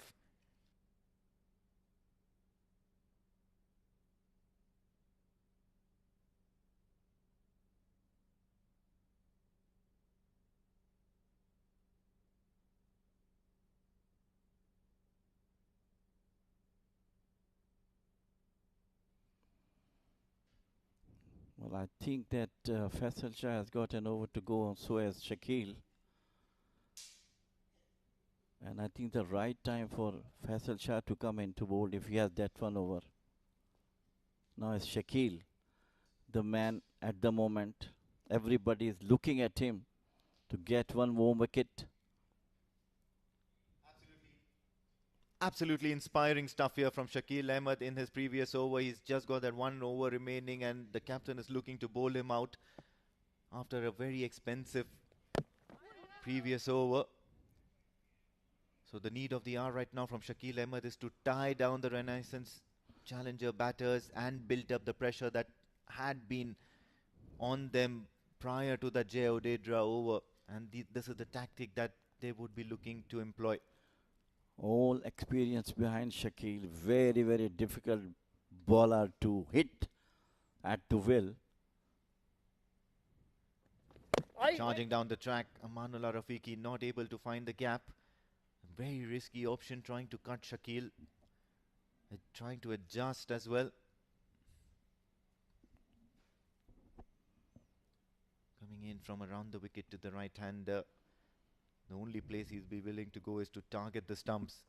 Charging down the track. It's in the air, but I think it's a safe option because the field has been set back for Amanullah Rafiqi. What will happen is that he will rotate strike for a single. And now Shakil Ahmed will have to deal with a left-hander, Nadeem.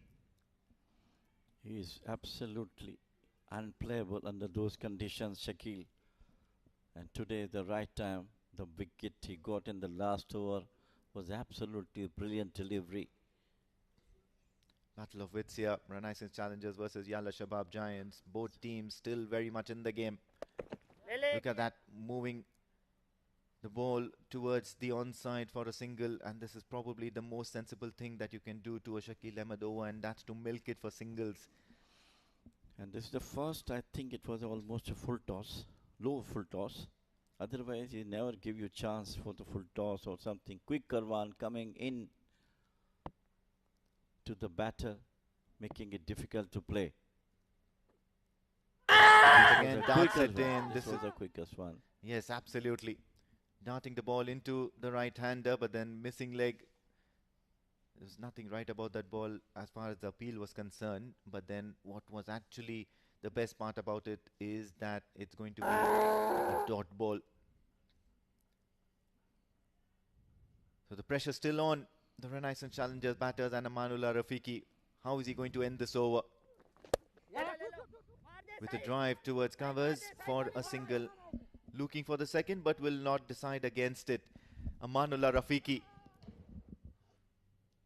getting that single for his team. 3 runs from the over and 15 done. Renaissance Challengers are 85 for the loss of 5.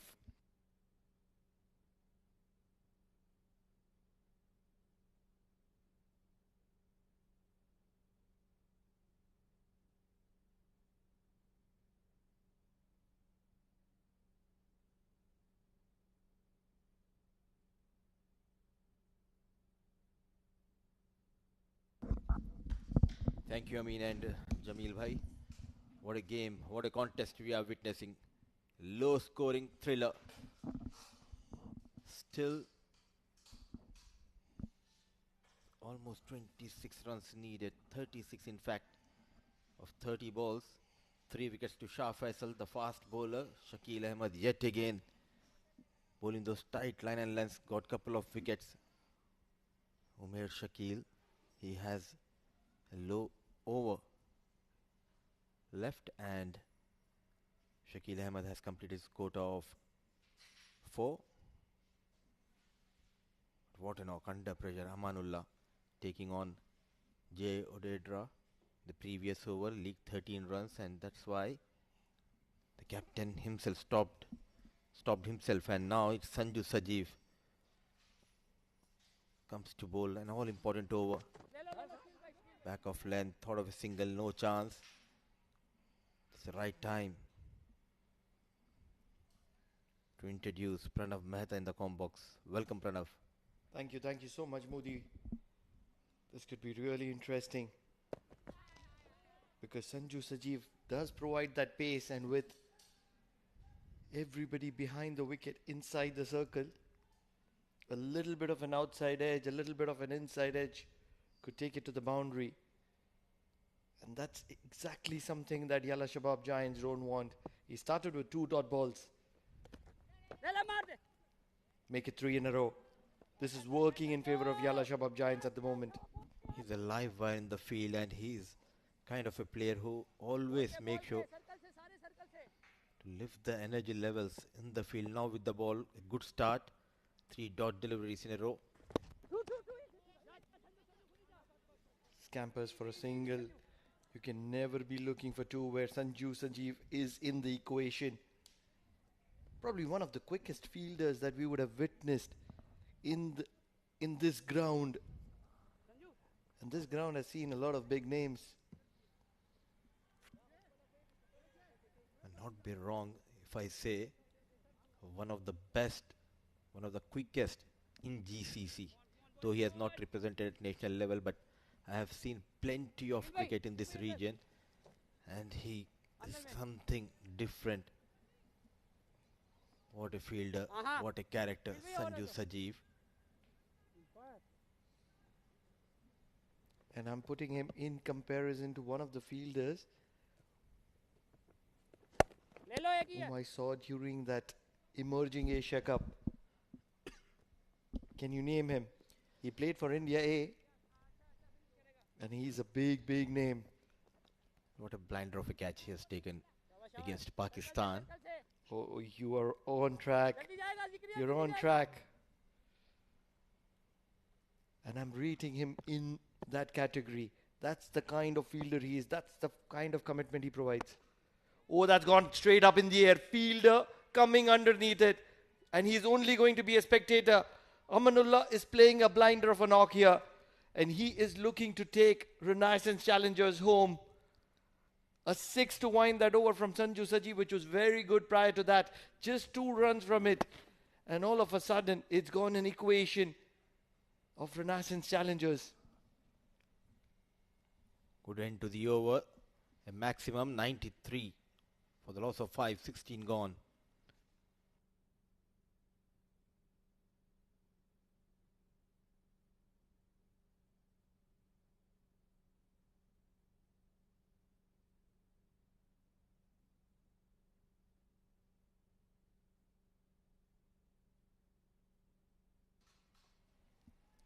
Calculative risk by Amanullah in the previous over.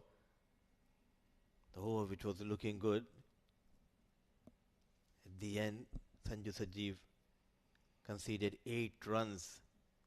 Now 28 needed in the last 4. Nadeem on 7. Amanullah Rafiqi 27 of 29 balls. This is the main over. This is the primary over. There are going to be a few short balls from Faisal. Starts off with 1. Count it in. Keep counting. Because that is what he is a PhD at. He goes short and then he glows in the block hole. It's the theory of Wasim Akram.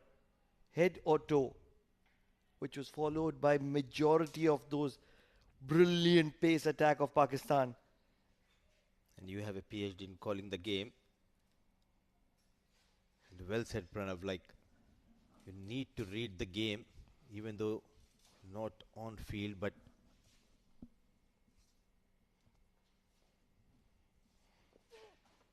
another short delivery. This is not working in favor of Renaissance Challengers at the moment because Nadeem is looking to get in the mix of things and he's looking very itchy at the moment. it's fine. 2 back-to-back dot deliveries. All you need is to find one boundary in this over. It's not a good idea, especially against a Shah Faisal charging down the ground, nowhere near the ball. Wild swing, needs to strike. Can we see a Yorker? Already bowled back-to-back bouncers. The third is too wide for my liking. This is a bouncer. Will be called a wide. Was sliding down the leg as well. Probably the height would also be a factor. What an intense battle between these two sides. Yet again they are struggling. They bowled quite well.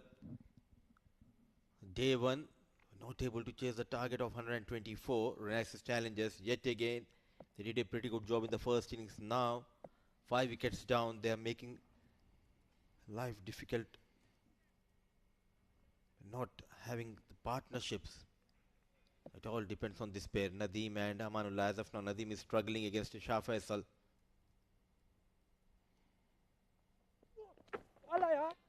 Back of length. Nadeem has no idea whatsoever at the moment. They're playing on different worlds. And Nadeem can practice as much as he wants, but in the live game, he's looking very, very ordinary. This is a team game, Pranav. 3 dot deliveries. And Amanullah, he needs to talk to Nadeem. Just have a piece of advice. Tell him to get off the strike. I'll take on Shah Faisal. Already got 27 runs to his name, Amanullah. Precious 3 dot deliveries so far in this over.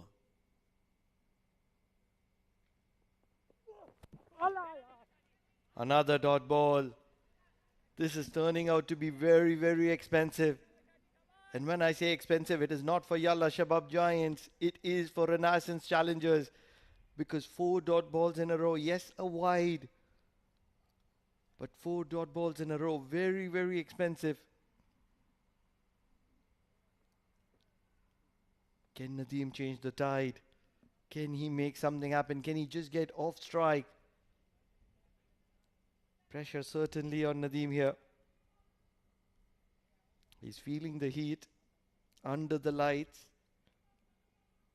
on a day which has been covered with clouds and the temperature has dropped. But the heat is certainly rising here at the Oman Cricket Academy. Faisal charging in. He skied that. He skied that up miles. 2 fielders converging. None of them approach it. Mujibur and Jay Odedra both looking at one another. Reminds me of one of those drop catches where probably Shoaib Malik was involved. If we have the visuals again, that would be very, very similar. No clear communication between the captain and the fielder, Mujibur Ali. And ideally, should have been Mujibur Ali because it's easy for him from long off. You can run in, wherein Jay Odedra running sideways. It's not easy. At last, a run has been taken against Shah Faisal. Just couple of runs in 5 deliveries. What an over. An extraordinary over in progress by Shah Faisal. The biggest problem being they don't have the firepower left. Yalla Shabab Giants, they've used their firepower. They're going to be in the reserve tank. And that's where they wanted that wicket of Nadeem. He's a big, big hitter of the cricket ball. And that's where if they could have the back of Nadeem, Amanullah would feel even more pressure than what he's feeling at being at the non-striker's end.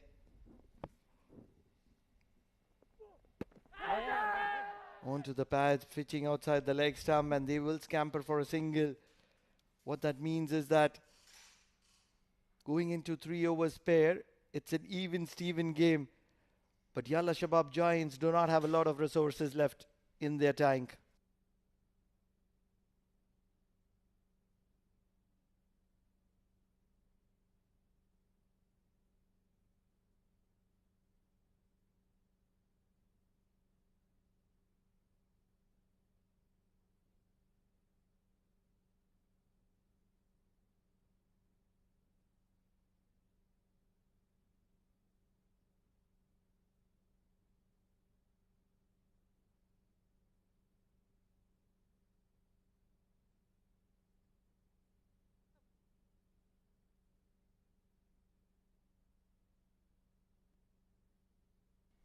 Sanju Sajeev to continue. Oh, is it stumped? Not really. Amanullah very quick. Quicker than Sami, and that's what mattered. And that's what mattered the most. It's a game of cat and mouse at the moment. Sanju Sajeev is their final hope. He's going to be bowling 2 of those remaining 3 overs, in my opinion. Amanullah is the key. Shot and cut well. Will get a boundary. That's what they wanted. Amanullah is keeping the hope alive at the moment. What a knock by Amanullah. A lone warrior getting those odd boundaries. Slightly quicker, width offered. And a brilliant shot. 100 comes up for Renaissance Challengers. 21 needed of last 16. They need a wicket here. Yalla Shabab Giants need a wicket here, especially of Amanullah, to make things interesting. Can Sanju Sajeev pick up that wicket? Because as soon as he picks up that wicket, Jay Udedra will come into the equation. They're going to run and run hard. Looking for the second. Won't get it on this occasion though. Playing too many dot deliveries so far in this innings. That might hurt Challengers. And exactly 20 needed of last 15. What a game of cricket we are witnessing. Close games on day one. And yet again, a thriller here at Oman Cricket Academy. Coming around the wicket to left-hand batter. Do not forget that Renaissance Challengers do have the services of Asif Khan Pathan and Ibrar Hussain to follow. They do also have Syed Amir Shah, who can bat a bit. So there's a lot of gas left in the tank. This is a game for Renaissance Challengers to lose from here. And if they do, that will shatter their dreams, shatter their hopes of this tournament. And that's exactly what they don't want. They need to win from here. They're going to be pushing for the second. Excellent running between the wickets. Full length dive to get that second run. At the end, couple of runs will be added to the total. Not only it will shatter their dreams, but also the confidence level. It will go down. They cannot afford back-to-back losses here.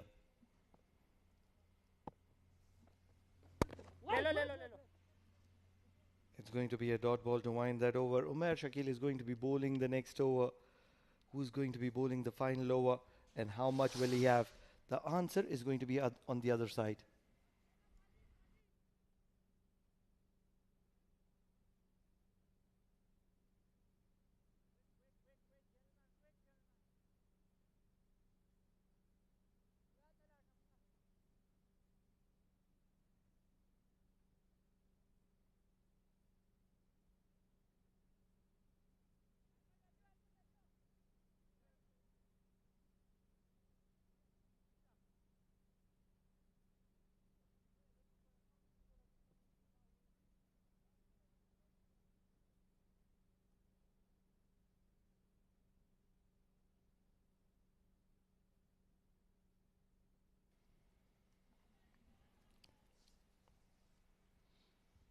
So 8 runs from the first over of Sanju Sajeev, 8 runs from the second over of Sanju Sajeev as well.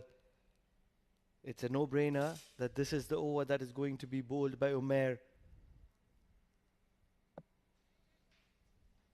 Still 17 runs required in 12 deliveries. They're going to rush for the single. They will get there. Another live wire is on field. Khalik, the substitute fielder.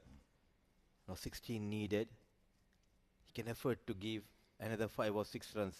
Leave at least 10 runs in the final over.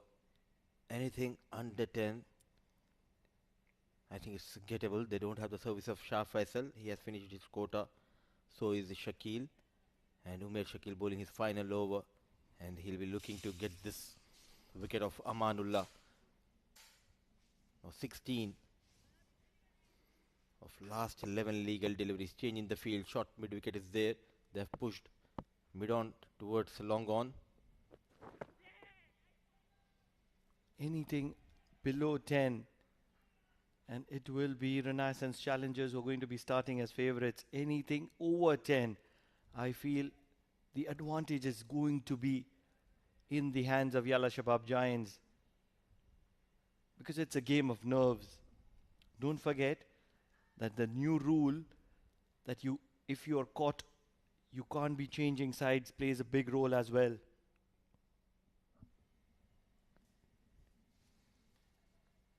They cannot afford to lose a wicket at this stage.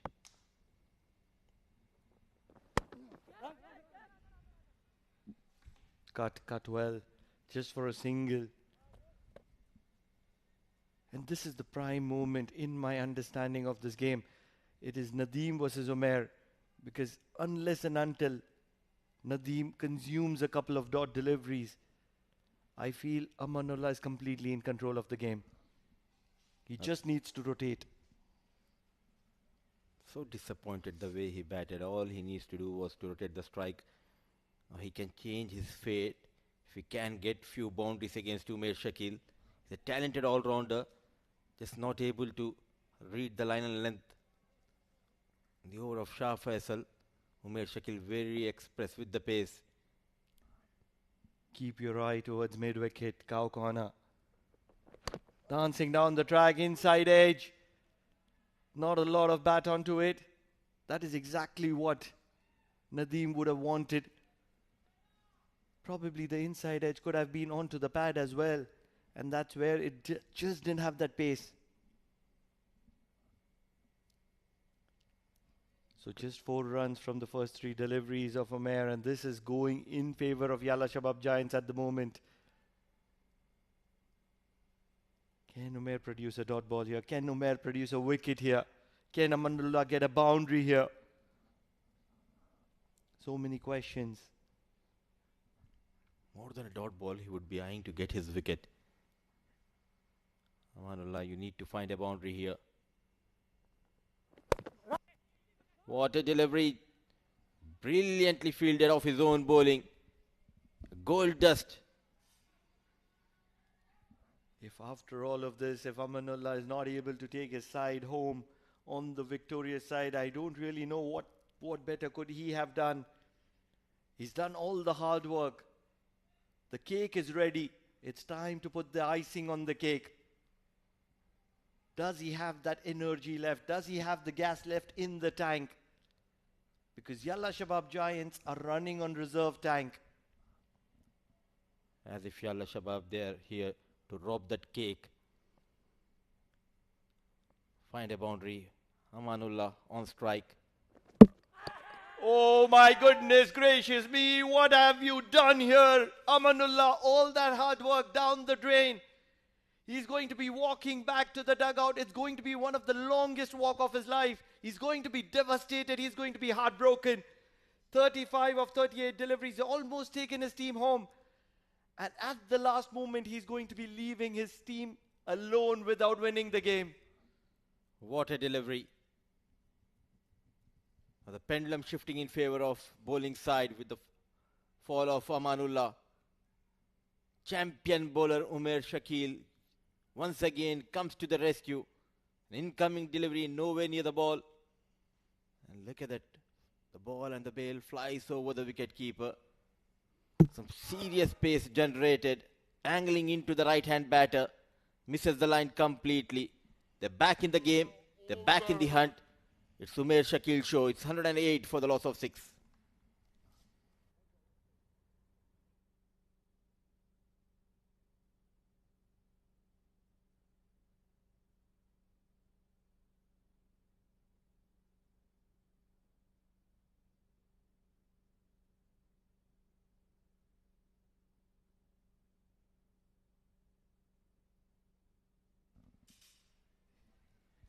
It's time to welcome the top scorer for Renaissance Challenger and the D10 of the last season, Asif Khan Pathan, batting at number 8. Would you have taken a decision like that, making him bat at number 8, being the top scorer? And what a crunch situation. Would things have been different if he came in position of Nadeem?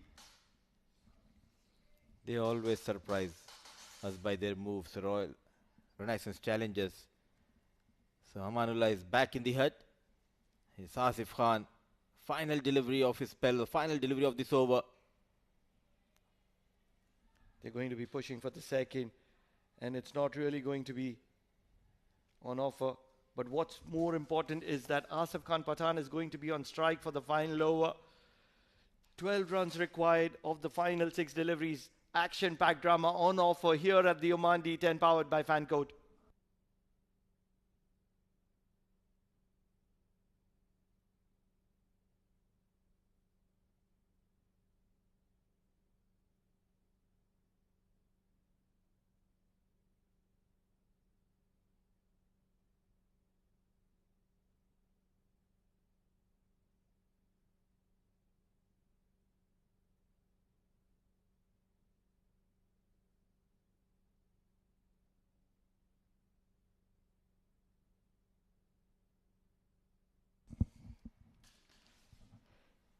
If you're a blood pressure patient, turn your TVs off,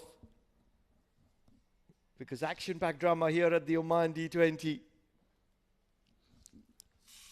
You can turn your TVs off and you can watch on mobile photo. Nowadays, in 2025, people do watch the games on mobile. So give them a proper message. Now coming back to Oman Cricket Academy. The final over, getting ready is Sanju Sajeev. 12 needed. Khan on strike. What a delivery. What a delivery to start the proceedings. Asif Khan is always going to be eyeing that cow corner mid-wicket area. He's very strong. Don't forget, there are 5 fielders inside the circle. So that's going to be in favor. Big shot. It's skied up. Fielder coming underneath it. Oh, he's dropped it. Oh, he's dropped it. What has happened here? Probably one of the better fielders in the deep. He did all the hard work getting underneath the ball and just couldn't hold on. Running forward from long on, just losing his shape, Asif Khan. Did all the hard work, as said by Pranav, just not able to hold on to it. Just 1 run has been taken on the delivery. Last 4 balls, 11 needed to win this game, 10 to tie. He struggled throughout this innings. Nadeem Pulled well in the gap. Should be a couple. They have to go for the couple. They have to run for everything. 9 required of 3 deliveries. They need a boundary here. If Yalla Shabab can win from the situation, they are an undefeated champion of this competition. That's what it needs to be said. Because 120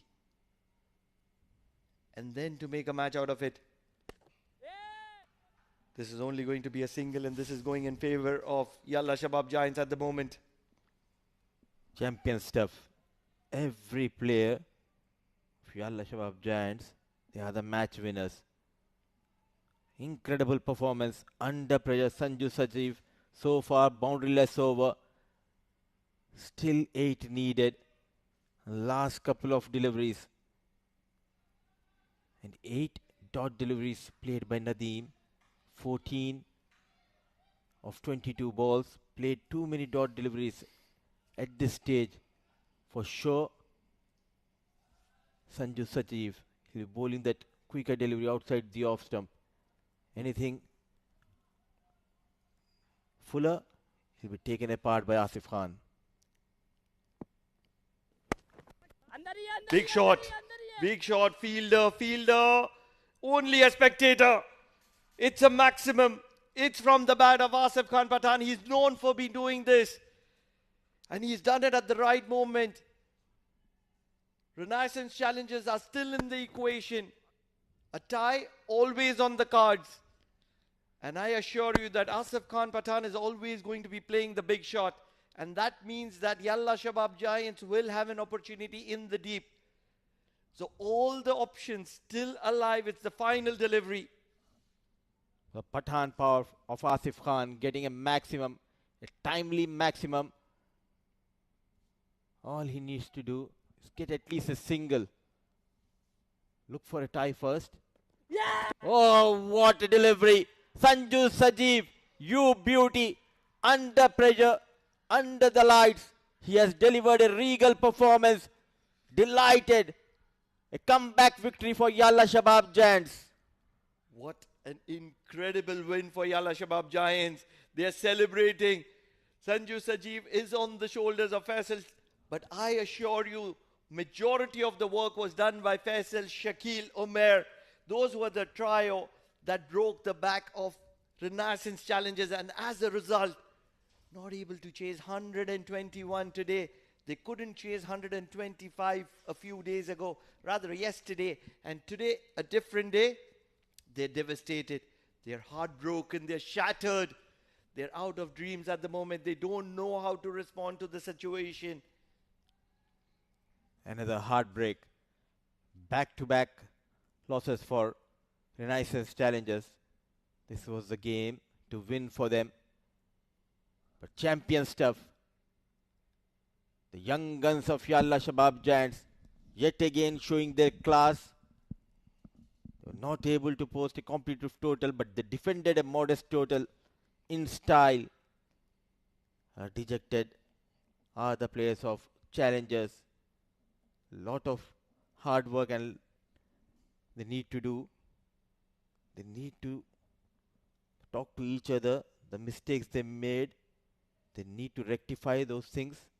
Playing too many dot deliveries, that too when you're chasing a modest total of 121. It haunted back. They were always looking for those big shots. Do not forget that yesterday they lost chasing 125 and today was standing a new captain, Hamad Ifraq. And today they've lost chasing 120. And that's where a lot of questions are going to be answered in that team camp. Probably tomorrow morning. This is a short tournament and you don't have a lot of chance. Amanullah was the mainstay, 35 of 38. And once he departed, Renaissance challengers were always going to be in a lot of trouble. A few bits and pieces from Junaid Jan and Hamad Mirza. But Nadeem Khan playing too many dot balls towards the end. And the question is going to be on the management. Should Asif Khan Pathan have been sent in place of Nadeem Khan? Syed Amir Shah is also very handy with the bat. Why wouldn't he be promoted? And these are things that are going to be haunting them. Oh, what a bowling unit. Everyone bowled quite well. The likes of Umair Shakil, Shakil Ahmad, Shah Faisal among the wickets. Then Jay Odedra going for a few runs. Sai Shiv Narayana, he bowled quite economically, but bowled just couple of overs. Sanju Sajiv was handed the ball to bowl that final over, though he has gone for a maximum. But what a comeback, a dot delivery, the final delivery to win this game by a margin of 1 run. So clean slate for Yalla Shabab Giants. Udi, if you total the number of dot balls, it is just around 60 dot balls in a game where you're chasing just 120 to win. And that's what will be the discussion in the camp of Renaissance challengers. Talking about the highlights, it all started with a bang when he was taken downtown, but he responded back and responded back in style. They had the intent on offer, but with that intent, they certainly had wickets falling at consistent intervals, and that's what put them into trouble. And it all started with Faisal Shah coming into the attack, and that's where the back of Renaissance Challengers broke. They were doing well till then. It's just that the dot balls were not able to support the boundaries which they were able to accumulate. A deft touch from Junaid Jan is where the collapse started, and that's where Faisal Shah came to the party and picked up 2-3 quick wickets in a hurry and putting Renaissance Challenger into a lot of trouble. A poor shot selection from the batters, especially the middle order batters, and Shakil Ahmed, what a delivery. Jay Odedra was punished by Amanullah. Dancing down the track, got those maximums and odd boundaries, and Sanju Sajeev, he came in. What a spell. Every time he has gone for a maximum, he made a comeback. Umair Shakil, what a game he had. Just one wicket to his name, but a crucial wicket, the right time, getting that big wicket of Amanullah. And this was the final delivery when two were needed. A dot delivery, what a collection by Sami. A young unit, they know how to win the games under pressure, yet again showing their class, champion stuff. The question is going to be answered that should they have retired Nadeem out because he was not able to connect. But it's not going to be changing the match summary. Yalla Shabab Giants batting first, got to only 120. They had 5 balls to spare, which they couldn't utilize. Renaissance Challengers in return, in reply, on the back of Shah Faisal and Shakil Ahmed, who broke half the wickets of Renaissance Challengers, restricted Renaissance Challengers, and won the game by the merest of margins of 1 run. What a game. So day 2, we have seen 3 back-to-back games. We have already witnessed a brilliant 100. A close encounter, the final game, going in favor of Yalla Shabab Giants. And let's see what's stored for tomorrow. Day 3, we have double header. It will be IS Invincibles. They'll be taking on Majlis Titans, followed by Royal Oman Stallions against Muscat Thunderers. So 2 back-to-back games. And what a night here at Oman Cricket Academy. And the drama will continue tomorrow as well.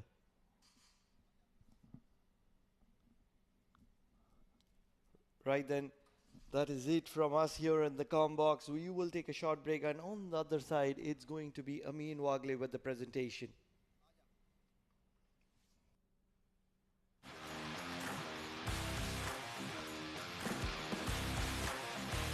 He has timed that one well. Catches the ball straight in. Beautiful ball. Excellent. Yes, it is.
it over yet? It's not? Is it over yet?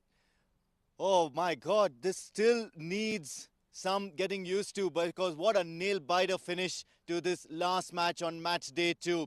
This is Oman D20 powered by Fancode, and what a match we have witnessed. Went on till the last ball, all 3 results possible. And boy, oh boy, we finally found out a winner, and that's Yalla Shabab Giants clinching a nail-biter. Renaissance Challengers versus the Yalla Shabab Giants, where the toss was won by Yalla Shabab Giants, put in the Renaissance Challengers to bat, but then, or rather, toss won by Yalla Shabab Giants, put in the Yalla Shabab Giants, elected to bat first, but then they couldn't put up a great score. Up 120, you would say, not enough. Any day, a team batting second on a batting wicket would clinch a win, but hold that thought. Yalla Shabab Giants bounce back, and how? Sanju Sajeev, 33 runs and 31 balls, made sure they got out of trouble. Zohaib Amana, 36 at the top of the order, but then Amanullah Rafiqi had the Yalla Shabab Giants on the edge of their seats because he scored a blitzkrieg of 35 runs and made sure that they were never out of the game. But then the player of the match, the man from Yalla Shabab Giants who turned things around for them, was our man of the match today, Faisal Shah. 4 overs, 3 for 16 in a low-scoring thriller.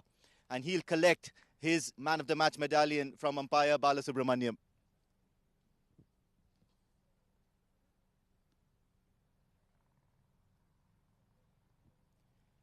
All right, Faisal भाई, पता नहीं दिल की धड़कनें कुछ कम हुई हैं कि नहीं? जी बिल्कुल एक्साइटेड थे, मैच अच्छा मैच हुआ तो इसके लिए एक्साइटेड थे। ओके, क्या चल रहा था? स्पेशली आपने जो 4 ओवर डाले हैं उसमें से पहले आपने 2 ओवर डाले और फिर बाद में आपको बीच में आपको बुलाया गया, ये क्या स्ट्रैटेजी थी? इसकी पीछे सोच क्या थी? जिस तरह कोच के साथ मेरी बात हो रही थी तो मैंने उसको कहा कि हमने हमारे बैट्समैनों को उसने 120 रन नहीं देने दिया, तो हमने जो है ना उसको नहीं देना है। तो मैंने कहा कि 2 ओवर मैंने ऊपर ही करने सर्कल में, और 2 ओवर जब भी ज़रूरत हो मेरे तो मैं कर सकता हूँ जहाँ पे भी। ओके, 121 टीम में क्या चल रहा था? स्पेशली वो जो लास्ट ओवर हुआ था और फिर आसिफ खान ने जो एक 6 मारा जिसकी वजह से सिर्फ 2 रन चाहिए थे जीतने के लिए। ऐसा क्या होता है याला शबाब जायंट्स में? कुछ अलग क्या होता है जहां पे आप लोग फिर भी बिलीव करते हैं कि किसी भी सिचुएशन से आप मैच निकाल के लेके जाएं? बिल्कुल यही बात हो रही थी कि हमने कहा कि हमने बॉल जो है ना थोड़ा दूरी करना है, उसने की विकेट अच्छी थी, वो बल्ले पे बॉल लग रहा था, और हमने कहा कि हमने लास्ट बॉल तक जाना है, जो भी हो जैसा भी सिचुएशन हो, तो उसमें अल्लाह ने हमें कामयाबी दी। ओके, आपके बॉलिंग के बारे में बताएं। पिछले कुछ अर्ज़ों से हम देखते आ रहे हैं कि आप बहुत अच्छा स्विंग कर रहे हैं, पेस भी काफ़ी अच्छी आ रही है। आपके डेवलपमेंट के बारे में बताएं, आप किस तरह से ट्रेनिंग कर रहे हैं? जी अभी तो मैं अल्हम्दुलिल्लाह मेरा टाइम जो है ना 3 साल का जो आईसीसी का टाइम होता है तो वो मेरा पूरा हुआ, और मैं पिछले साल में ए टीम से खेल रहा था, और इसी साल माशाल्लाह मैं जो है ना नेशनल टीम के साथ कैम्प कर रहा हूँ, तो उसी में जो है ना वो कोचेस हमें समझाते रहते हैं। ओके, बहुत बहुत मुबारक, और मैं उम्मीद करता हूँ कि इसके आगे भी आप और ऐसे मेडालियंस यहाँ से लेकर जाएं हमारे तरफ से। And once again congratulations. Thank you sir, thank you. All right, a nail biter of a match, match number 3, which brings an end to this match day 2 at the Oman D20 powered by Fancode. A lot of cricketing action coming your way. Do stay tuned. Good night.